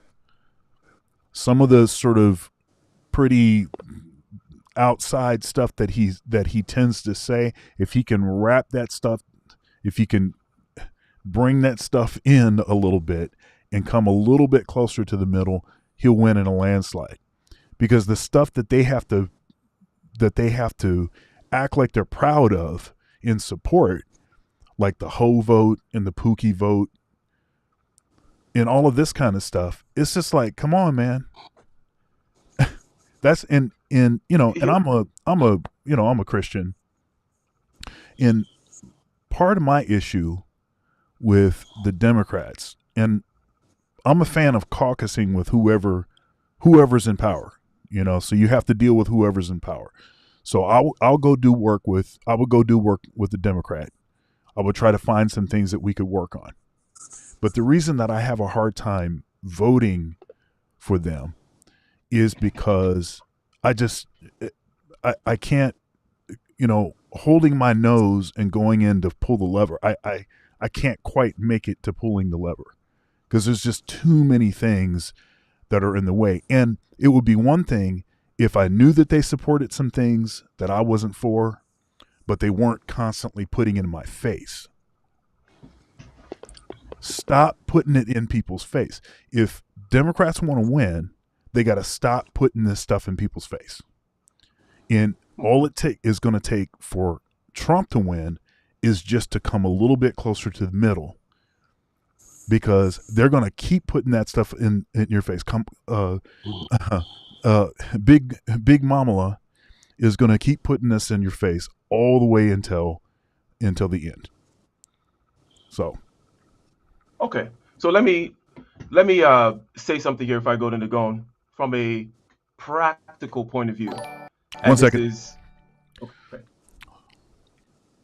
Don't you get it, guys? Neither party cares about BM. Nice to see you back, Nagon. However, I disagree. I will vote GOP out of protest. Black vote is predictable, telegraphed. Nagon, do you support SD? I don't know if that Okay. cut off there, or Yeah, I got cut off. but The last thing, telegraph to Nagon, do you support straight ticket Dem and why? okay, and Nagon, hold that thought there at that particular question, in addition to answering the question, which I'm going to restate here. But here's what I hear from a practical standpoint. I'm not saying anything new here. So what I hear is what is pejoratively called culture warrior stuff. And it tends to be Yep. on the negative side, meaning, okay, I don't like these things that are happening, right? I want these things to go backwards, or we need to pull back on this, we need to pull back on that, we need to pull back on the LGBTQ, we need to pull back on the intersectionality, we need to do things such that the family is more front and such, right? Now, there is a practical disadvantage to that, which I think anyone can think would realize. I'm not asking anyone here on the panel to go do the practical positive thing, but I think that the positive thing of saying, hey, you know what? I want A, B, and C, right? And A, B, and C is going to be passed. This one is for the House, this one is for the states, and this one is because I want this particular judge replaced in this particular, in the Ninth Circuit or something, right? That is more effective and easier to rally people around. And then on the point of Mr. Tiesan Johnson's points, the Supreme Court kind of pulled the rug out of under majority of that because of the affirmative action type. Now I know that it's not all done. The affirmative action ruling, the removal of it was rather specific, generally speaking. Um, on the racial front. But because of that, a lot of the identitarian approach that is taken in that 15-point agenda is going to be like null and void and hard to push. But my point Yeah. is the culture stuff, which is a negative position, a repudiation of certain things that are pushed, still does not achieve that positive thing that people can rally around. And that positive thing does exist in certain places. If you want, let's say on the right, you can go to whatever, you can go to, I think it's well, you can go to the Heritage Foundation if you want, right? Where they can have these policy papers and stuff like that that you push for, and so on. But Nagon, including the question that was asked to you by the super chatter, and on this point, and maybe you want to make the point on the left about the things that are specifically going to help Black men, whether they've been done already or Yeah, what you would like yeah, to see done for Black yeah, men. yeah, yeah. I'll definitely get to that. You say on the left, I am, I'm definitely certainly more progressive, and definitely more progressive for black male, for black people, black men as well, improvement. I'm up on that. So when we start looking at things from a policy perspective, we want to talk about criminal justice reform. We want to speak about that, address certainly the truly address the social issues and problems that are affecting black boys and men. There's got to be significant reform to the criminal justice system, as we've seen, Justice and Policing Act and so forth. We've seen that, so black men, actually our numbers as far as being incarcerated and being put away in prison are actually starting to go down. And there were some reasons because of the issues with most of us are, of course, are arrested not for violent crimes and so forth that a lot of people would like to put upon us, but certainly crimes of of light drug possession, like marijuana and so forth, that were overly we over-indexed as far as being arrested in these areas, and there's some slight bouncing going on that at the stage, so our numbers are actually going down from that perspective. But we certainly want to see that criminal justice reform. I also want to talk about certainly improving policies, improving the educational system as compared to others. Black men we have certainly done a lot better from the past where we were, from our educational perspective. Now we're seeing that 1 in 4 black men are actually going to college, as opposed to that lie that was saying men were going to jail and all that kind of stuff. But we are seeing some key things happen that are negative against us, such as Pell Grants and such these things that are being cut, that are helping black men, black boys go to college or go to secondary educations to get better educations in school, to where we can further grow and improve. We have still, those that were on the other side of the aisle, politically, who were trying to reduce that, cut that back. And so we're getting less funding for education, but we want to certainly improve our educational system. That's very important. Black men will do better if, and we see this numerically, when you have a better education and more resources for that. So I want to consistently push and move to get more funds and dollars for us to get better educated and have our school systems better. And to have those improved. Now, that's a big piece. It's a big question. We can talk about that for hours, but I just wanted to just put that down from a policy perspective, so at least you understand that. Um, Certainly improving employment rates, and certainly and improving our opportunities. I tend to work very heavily in the IT industry, and help to get people placed and work there with various projects and so forth, to bring people, to hire people and bring people into that industry. We certainly want to see more of us coming in to that CHIPS Act and these things that have been sponsored, certainly by the Democrats, that have come through, that have really worked for some, but we need to consistently push on that a lot more. The opposite side of the fence are looking to cut some of this back and have your opportunities cut down less. And we're talking about that's in the face of DEI. But looking at that, we certainly want to see that from a policy perspective increase. Certainly improve and do better for us.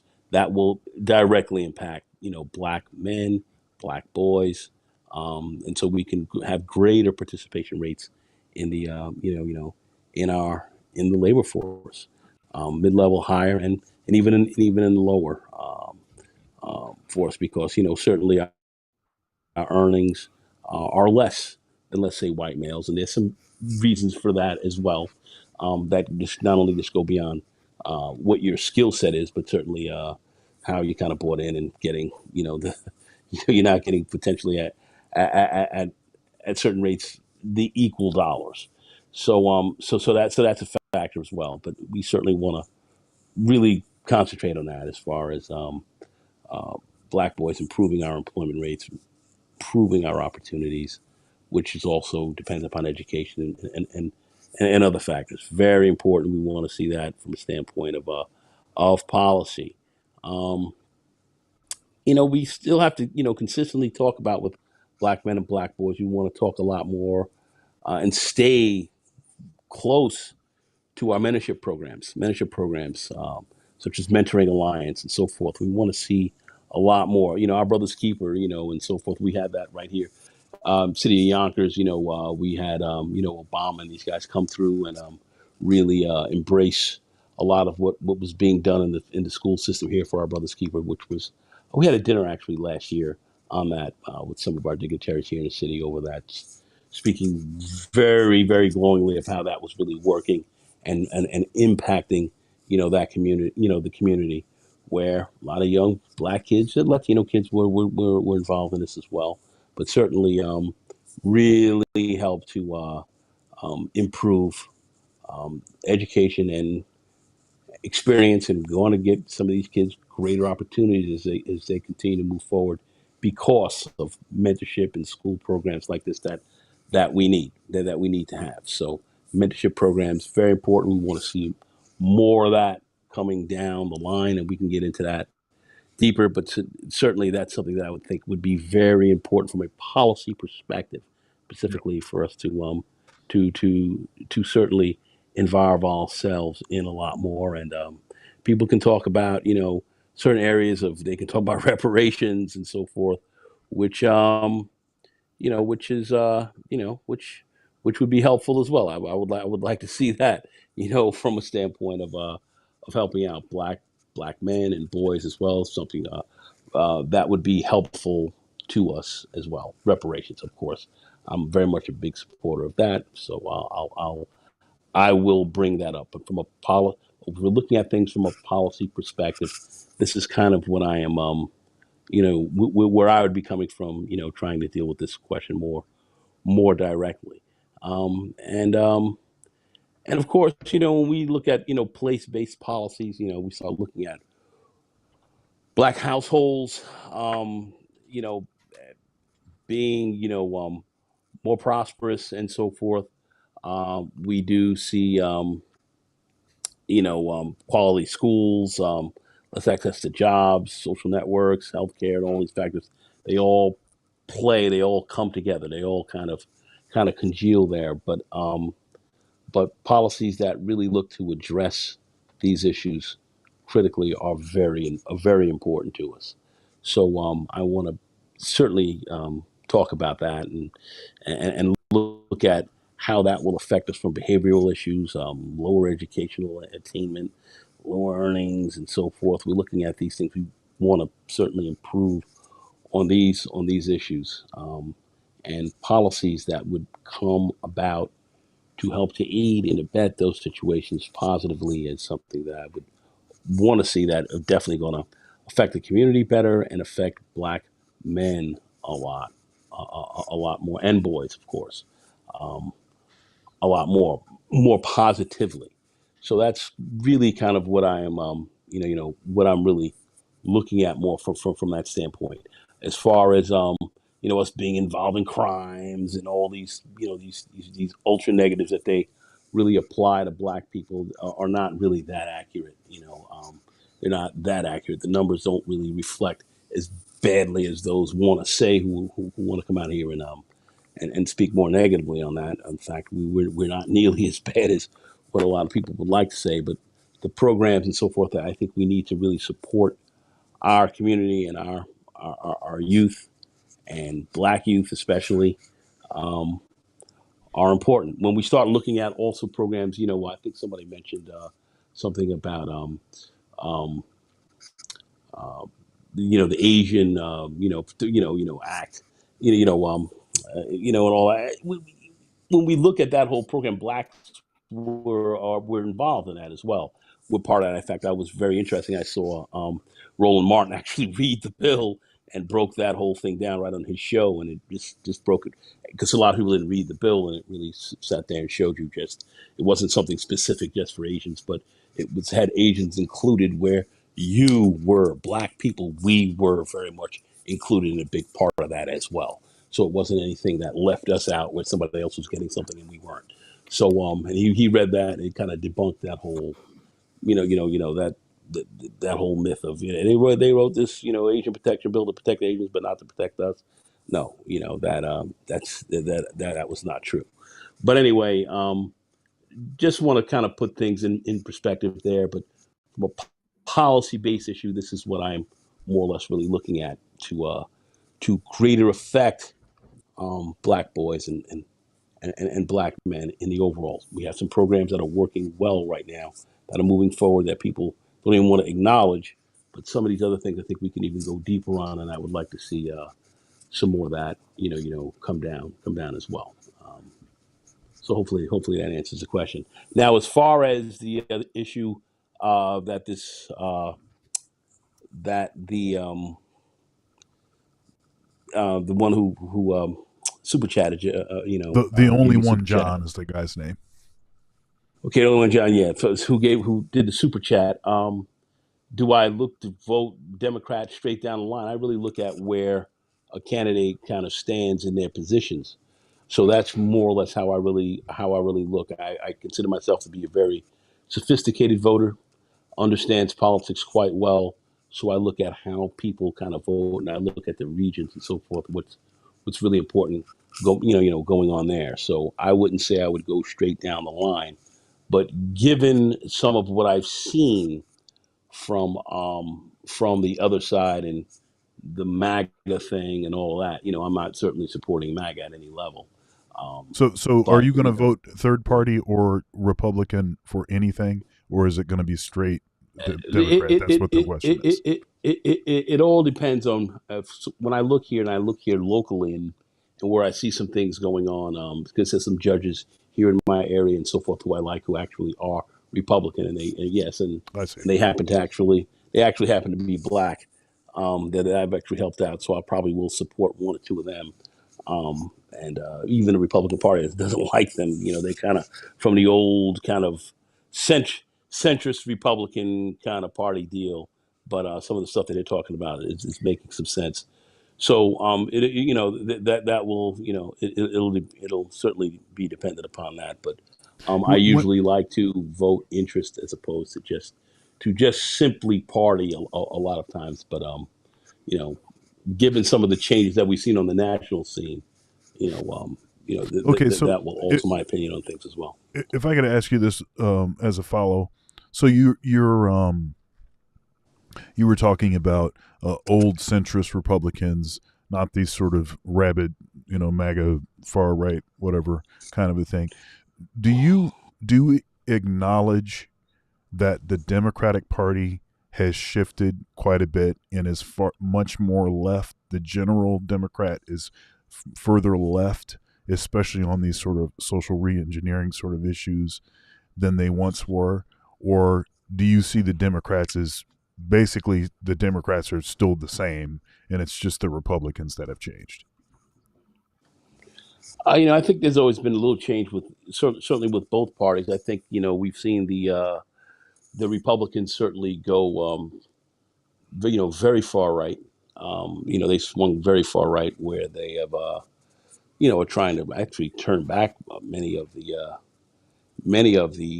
turn back certain policies and many of the, how would I say, advancements that we fought for and worked very hard for, voting rights and moving towards civil rights and so forth. So yeah, I think they're definitely they definitely have moved very far right, and I don't think the Democrats have really moved extremely far left. I think what we've done is we've tried to deal with issues that kind of deal with the needs of a lot of people that others don't want us to deal with, so they consider that to be far left. But that that's where I'm really looking at things. Because when we start to look at legislation, or let's take a look at, we haven't seen any real legislation come from the right, but what we've seen come from them are decisions to turn back certain types of advancements Do you that consider were made. do you consider eliminating no fault divorce as a far right sort of thing, or do you think that's something that is more of a men Well, concern sort of thing? well, no fault divorce was ushered in by the right wing anyway. If you remember, Ronald Reagan did that, right? Mm, So that was something he did in California. It was ultimately adopted, and it was well, adopted yeah, I don't across care where the the policy came from. My question is just, across the nation. yeah. Well, I So no, don't care what I what was the policy came from. I'm just saying, because I would criticize a lot of stuff on the right and on the left, as it hasn't really served the interest of black men in particular, but but also in particular how it has created a sort of toxic environment for men. And so I well, see, I yeah, mean, yeah, no fault divorce, right? No fault divorce. We have seen that to be rather problematic. okay. We've seen that. Do we need changes in the divorce laws? From my perspective, I would say yes. All right. So and has that been totally fair, and has that really worked out for many of us, many men, just men in general, and certainly brothers in particular? I think it's been difficult, and we certainly want to see some change, and we Is certainly that want to something that you see could caucus we with should Republicans Here, on? we certainly well, would like to see some changes with that. Could we caucus with Republicans on that? Possibly. Okay. All right. Could we possibly? That's Okay. that. that's certainly something that is possible. But I did look at one comment here. I think somebody said, "Oh, the going wants to take care of Pookie's kids." That's ridiculous. What we have to look at is if we don't have our children well educated, don't have our children well prepared to deal with what for the jobs and everything in the future, how are we supposed to be successful? We see one thing that we see a lot of young black people today, boys and girls, men and women. We are into education. We are into There's education, and we this certainly is want to see, and we want to certainly see that improve. Go So ahead, education, LAR. in my view, is very important, and housing as well, to Yep. where we can have affordable housing thi- and live Yep. in good places where we can have good schools and so forth. So there are a lot of things that we have to talk about. Anyway, go ahead. this is, in my opinion, a black problem in America with the quote unquote Democratic Party. Um, here has become an issue. The civil rights generations were more concerned about black adults, productive citizens. After that, the black community, for some odd reason, when it came to politics, are more concerned with kids and criminals. And the agendas over the last 30 years have been, let's cater to kids and criminals. While every other group has been more concerned about their productive adults, whether they be middle class or upper class. So as far as us as a group, that's one of our huge problems politically. We're worried about the wrong groups completely in our community. What The what second thing I'm gonna what be quick about is just you brought up something about the Asian hate bill, and the thing about it is black people did help, which is part of the issue, because somehow everybody could make something work for somebody else because they call it the Asian hate bill. They don't call it, I know it's the COVID hate crime bill, but they call it the Asian hate bill like they call Obamacare. So it's known as the Asian One, hate bill, so everybody could come together for that. one second. The Democratic Party significantly made its first observable change in 1896 with the elevation of William Jennings Bryan. Ever since then, the party just kept going further and further progressive. Thank you for that support, Gregory Scotland. So all I'm saying is ultimately it's once again, it's one of our issues. We don't hold other people to the same standards and the same fire. Like, oh, we can stump for you, we can go vote for you, we can do this for you. But all of a sudden, when we need you to do that for us, we go, oh well, we can't do anything. Well, if everybody's being petty, be petty back. You got to make people I'm feel the pain. well, I'm looking at us as black men, as a group also voting. One thing we have to be is well organized. We have to sit back and really put forth what our real hardcore interests really are in a big way. Certainly we see other groups who are very successful at that. We see, and we have large numbers of black men, but we don't organize and It's coalesce at a level that we no, need to. we just don't That count. We just that don't say what the women that want. That's that, all. that, that Because the black no, community man, is sure it's organized when we say we need to do something for it, black women and it, girls. It is it, sure it's organized then. But when you say black men, it's everybody gets retarded. no, I don't. No. Let me ask you a question. What black men's group are you working with in your community? I don't work with black men's groups anymore. Okay. Anyway, well, but the bottom line, Because very simply, is if we want to be honest, most of those black men's groups, they kowtow to what we need to do for women and girls. well, no, When man. you bring up Anyway, boys, like, they get retarded. Yep. there are a lot of there are Let a lot of okay, there are a lot of black groups that we have. New York City, I know that there's a few of us. There are few, not us. I mean, there are a few black groups of black men that are involved with community-based programs that deal with specifically young black men and young black youth that are very positive, that are getting some good results. Few people I'm know not about saying it. that doesn't exist. Few What few I'm people saying is few people are when working you with go them, up the ladder, but it's a let's just but be it's a clear. factor it's a factor we When have to you get to talk about. It's college, something we have to deal with. when you get to even when you get to high school, college, and after college in the workforce, when you talk about Black men's group about helping Mhm. Black men in the working class, middle class, upper class, the vast majority of what they want to do is help women. Yep. I don't know about all that, When it comes to That's mentoring definitely little I know. true. boys, Here, one second. One I, second. I, Hold up. Doc, Hold up. will GOP ever okay. win the popular vote again? Thoughtful face. Yeah, probably not, Deanie. Well, I would say, I just look at, just my fraternity organization, and then I look at other Black men's groups that exist where, I've worked with Black men's groups all my life, literally from, the NAA, youth council from when I was a kid. Um, I'll admit this too, this is kind of rough, but but with the, but with the black spades when we were coming up as teens, protecting, the community, if you will. I wanted to get into that a lot deeper, and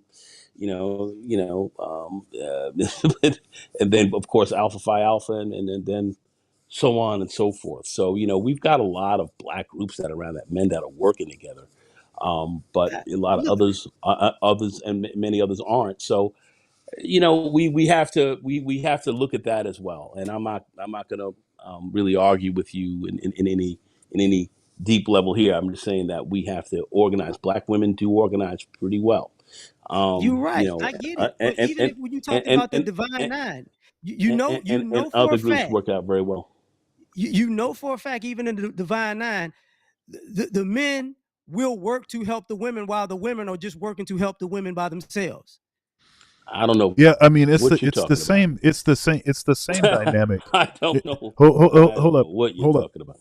Yeah, it's the Go same ahead. dynamic that we see frequently in Wait. You marriage. do. I Well, went well, to hold, school hold up. Let me say let HBCU. me let me say this, and then you got it, LAR. It's the same dynamic that we see in marriage, where uh, your money, what is the woman says, your money is our money, her money is her money.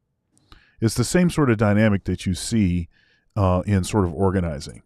The men are impacted or are expected to basically work for the women, and for the girls like this, the women, they just work for themselves. And so part of the reason why they're so effective is because they don't have the additional weight of having to work for the men. They can just go straight for straight for the for the women. That's been a great deal of the issue. And then anytime you have men saying, "Look, men need to put themselves first and need to advocate for themselves like the women do," then that's like a problem. Matter of fact, even when you have men congregating amongst each other, when women do that, there's no problem with it. If men do it, they get labeled a hate group. I mean, this is just the dynamic that we see, and a lot of folks are like, "Man, this is clearly is a double standard, and there's no way that we can actually cover any ground if we're not able to advocate for ourselves without the concern of what's happening to other people, to be able to just say these are the primary things." Um, so Well, anyhow, go ahead, LAR, and then well, Ike, take this unruly panel back over, man. Go ahead, land your plane, LAR, and then we'll get final thoughts. All I'm saying is at the end of the day, when it comes to politics in the Black community, our biggest issue in using that even the Divine Nine thing. If you can think of some of the biggest, I mean, omegas, you're not. alphas, You, kappas, some of the most just the most influential, they help a lot of different people that are inside their organization, outside their organization, and a lot of other groups there.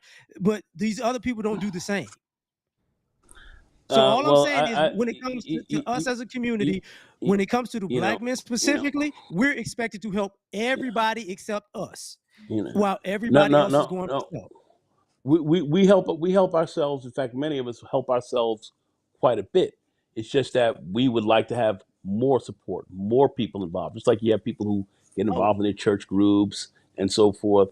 There are community groups. 100 Black Men and so forth. We yeah, have there are a lot of groups. I've been yeah, Divine Nine but for. hold on, Gone. Just So let me let finish. me finish I because I I've was been actually I've gonna. been I've been Yeah, yeah, Divine yeah. Nine over Let's 40 do this. years. Okay, So okay. I Cut. get it. Everybody All cut. right. Okay. You go ahead. You go ahead. Everybody cut. This is what we're gonna do.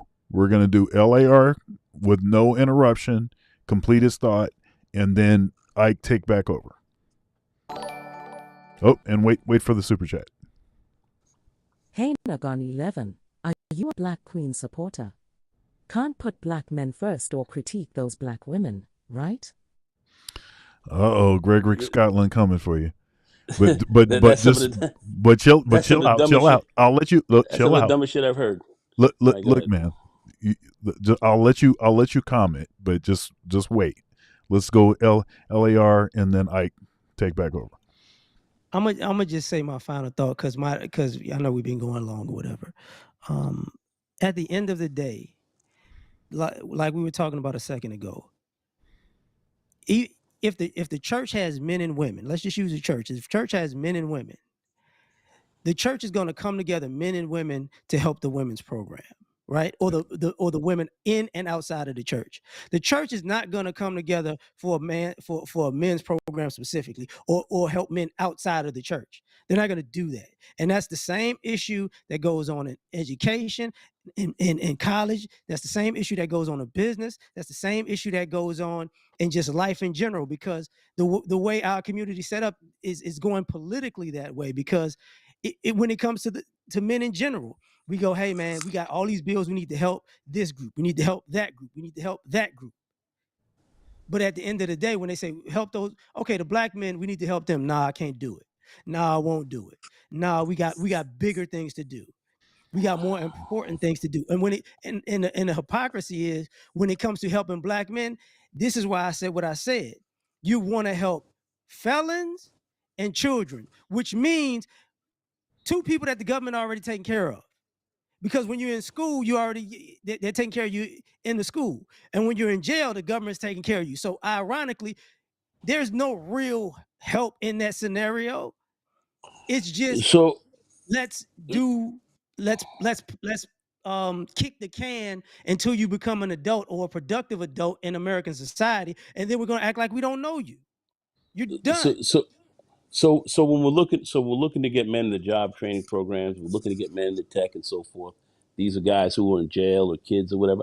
I just don't No, think you that's really. the problem. I You I don't keep I helping I people in jail. I They I have I I everybody who's I been in I jail just. is not a good worker. All Let's right. just be flat out. We can't All be right. going 30 more All years right. talking about let's help the brothers in jail. Most of Mm. these brothers that get out of No, jail don't do nothing with no, their no, life. no. Is that what you bring up? Because see, And they're a a lot of small this stuff, percent of the black uh, male uh, uh, uh, population. a lot of this stuff is not about helping out just men in jails, but we're talking about people coming out of school, getting jobs, getting into tech, and so forth. All right, and this has our problem is to a large extent, especially for myself, especially You didn't let me finish, but okay. uh, no, you have more to say. Finish up then. Well, Finish up. well, well he was Finish up. supposed to be. Finish up. He was Don't supposed to worry be. about it, Nicole. Yeah, he If was you have supposed to more to be. say, let him Yeah, finish. yeah, he was supposed Okay. to be concluding, and then Ike take him over. Okay. Let him finish. Let him finish. I'm sorry. Go ahead. Finish. Just like the Ice Cube thing.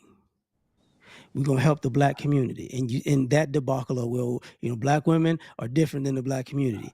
All I'm saying is, at the end of the day, what we keep saying works for black men and black boys does not work for black men and black boys. That's how it's played out over the last 35, 40 years. Mm. So at some point, you got to pivot and do something else. And the issue becomes the community, us as a black community is so used to benign neglect with black men that it doesn't, it wants us to go to our graves being neglected. And now the issue is with black men saying, nah, we're not going to do this anymore. So Oh, I'm done.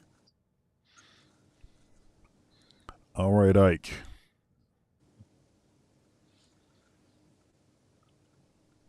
You there, Ike? Where you at? All right. So we are far past time. Yeah. Yeah. Can you hear me? Sorry, I Yeah, was yeah. muted and I was talking Yep, muted. But yep. we're far past the time on this one, right? And we've been cooking left and right, making gumbo and jambalaya, all that good stuff. Some fried okra too. But Mr. Kaizo, right? Mr. Kaizo, we are going to start with you in terms of giving your closing thoughts on the things that have been mentioned today, right? And we covered several things. We talked about the fact that Biden dropped out, and is this a coup? That's which is a strong word. Is this the wrong path to take? Is this going to lead down a place that is kind of shaky? Per what Nagon advised in the previous show. And we talked also about the unfortunate case, the tragic case of Miss Sonya Massey, right? But if you can go ahead and give your thoughts, Kaizo, if you're still there, if the African internet and the power is still working, and all that good stuff, go ahead and give us your final thoughts, and then we'll go to Nagon, LAR, and then Dr. Thunder, you can wrap it up. Final thoughts, please. We almost lost to some Africans. That's what the USA team said. Yeah, so great game, from South Sudan in exhibition match. um, yeah, so I think, honestly, I do think there needs to be some police reforms because if whatever happened keeps happening, and I think these days with his body cams, right, this is nothing new. This has been happening, and I think it probably was worse before. It's just that these days there's certain things that change. For example, having body cams sort of necessary, and I think actually I'm not too sure exactly how it works in each state, but I do think it has to be mandatory, right? If you go for any kind of check, you have to put it on. You can't be like, oh, you forgot how to do it. That should be an offense in on itself, unless it Mm. wasn't working for other reasons. So if it malfunctioned, because without this body cam, well, who knows, right? The police could have, altered the story, moved him to a new department, as probably happened previously for this guy. So all these sort of incompetencies shouldn't really occur over there. Regarding Kamala Harris or Donald Trump, I do think actually there's quite a few reforms that could happen, especially when you're talking about black children, specifically black boys. I don't really think the way things are kind of done now. Depending on the area, you're going to get more funding, etc. for schools. That doesn't really work. I think ultimately, funding for schools and things like that actually affect the next generation. The money should come more more state level rather than local municipalities and all those kinds of stuff. That allows for, I guess, basically better schools for everyone. So I would say, if black people are watching out there, they should definitely have specific interests that benefit them, and they should be able to lobby for it. All right, all right, all right. Go ahead, LAR. Kaiser didn't say much today, and you didn't come for him either. You guys are going after each other here. Uh, Oh, wait a minute. I think it was lead supposed to be to Nagon. I T2. thought it was supposed Yeah, to be yeah. I don't. Nagon and then LAR. Yeah, Yeah, I yeah, don't. Yeah, yeah, My my final bad, yeah, my statement bad, was yeah, my simple. bad. Nagon Yeah, first. Nagon, yeah, yeah. just, Nagon. just, Yeah, just yeah. for the record, I, just I, for the I, record, all of South Sudan learned to okay, hoop in the U.S. okay. All right. What I want to say real quick, and listen to people like LAR. You're not involved in your community. You're not involved in actually getting involved with issues of black men and working with them. And you want to sit here and you want to get something out. You say, is this given to the women? That's dog shit. Pardon my expression. But that is. All right. At the end of the day, if you're not involved, you got a problem. All right. A lot of us are involved dealing with our community at many different levels. And that's it, man. You have one thing black men have to be, we have to be far better organized. Okay. You see a lot of the groups that are organized, their people are well organized. We have to stay organized. And black men can organize quite well when we want to. We can do very well. But you sitting around complaining, saying, "Oh, this black female got me by the short hairs." Yeah, really? Is that right? What are you gonna do about that? All right. Anyway, next thing, moving right along. I just gotta call that out. And as far as speaking about the Divine Nine and so forth, I've been involved in it a lot of years. If you're not a part of the Divine Nine, if you're not involved in this, don't speak on it, especially if you're not involved. All right. So I'll just leave that there. As far as us sitting back here, um, talking about taking care of Keisha and everything else like that. Hey, listen, man. Women in this society and culture, they tend to get certain kind of benefits that go on from the government. That includes white women as well. So we see that happening. That's why black men, I keep saying, we have to really organize and work, and we have to vote. We have to very much vote, and being a very important voting block is very, very, very, and that's what I say is is key. And we do have organizations that we can just work with, but we got to be involved a lot more. All right, we have to be involved a lot more. See a lot of people in the manosphere do a lot of talking, they're not involved in anything. They're just popping off, and you're not going to change anything from StreamYards, okay, or anything else like that. That's just that's the reality. You got to look at that for what that is. But anyway, I'm not going to pretty much get into much much more of that. I'll just say, this has been a good discussion here today. And I'm looking at a lot of stuff. I do think that Kamala Harris, is going to rise further. Will she win this race or not? Difficult to say. Um, and any key issues that we really want to talk about. I did notice something here that was very interesting. People asked, well, what policies did you really talk about? And I didn't, that you want to see for black men. I didn't hear anyone mention one policy out of here whatsoever as far as what did they want to see. Not one. But yet people were talking about, hey, we want to see family and everything else like this and all that. Interesting. But yet, we're not really looking at very specific policies that are really going to help aid and abet us. We have to think in those types of terms as well. So I just wanted to put that out there. And Yeah, I mentioned 19 policies. I, I referred to 19 policies, by the way. But go ahead. Well, are you talking about the policies from Doctor Tia Son Johnson. Tia Son Johnson's and where have those and those policies have to go somewhere. If we really want those policies, they've got to be put somewhere where we can really act on them. Because if you think any just Republican group is going to be looking out to put policies together that are going to help black men, this current group that's in there right now, there's the binary fallacy. They ain't really looking out for. It's not a binary fallacy. It's the truth. And if it's not true, show me where the how would I say, the policies that they've put forward.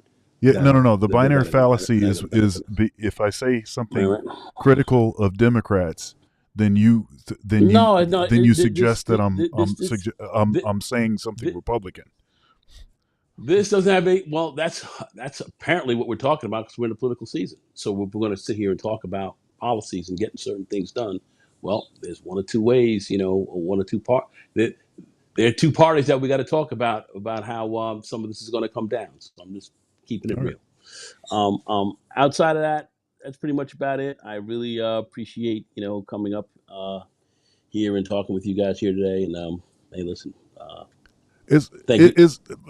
I know we kind of go back and forth a little bit, but I really enjoy having you on the panel, and I hope you'll come back again. Yeah, I appreciate it. They didn't mean too much, but I still got love for you.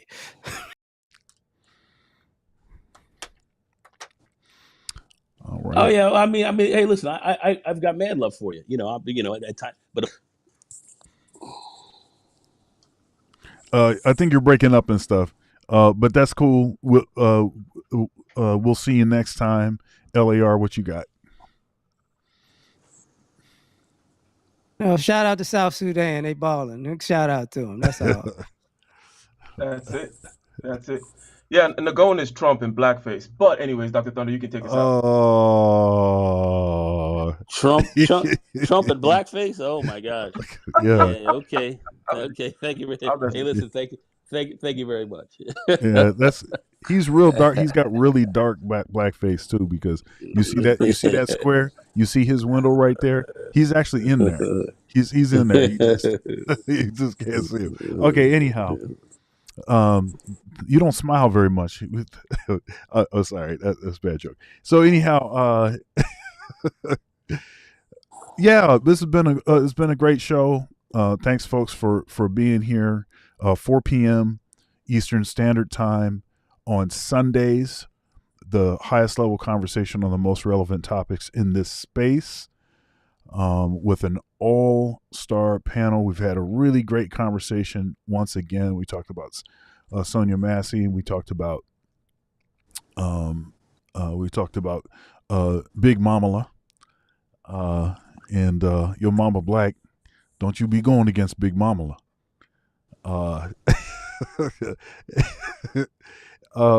So anyhow, I mean, we had a good conversation. I'm a little levity, but it really is a serious issue, and I think black men do need to become quite a bit more savvy about politics, and vote your interest.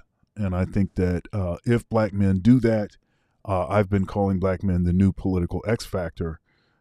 It is not actually possible for Democrats to win without black men.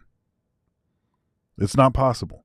So if black men actually are polling in the way I suggested, something like 20%,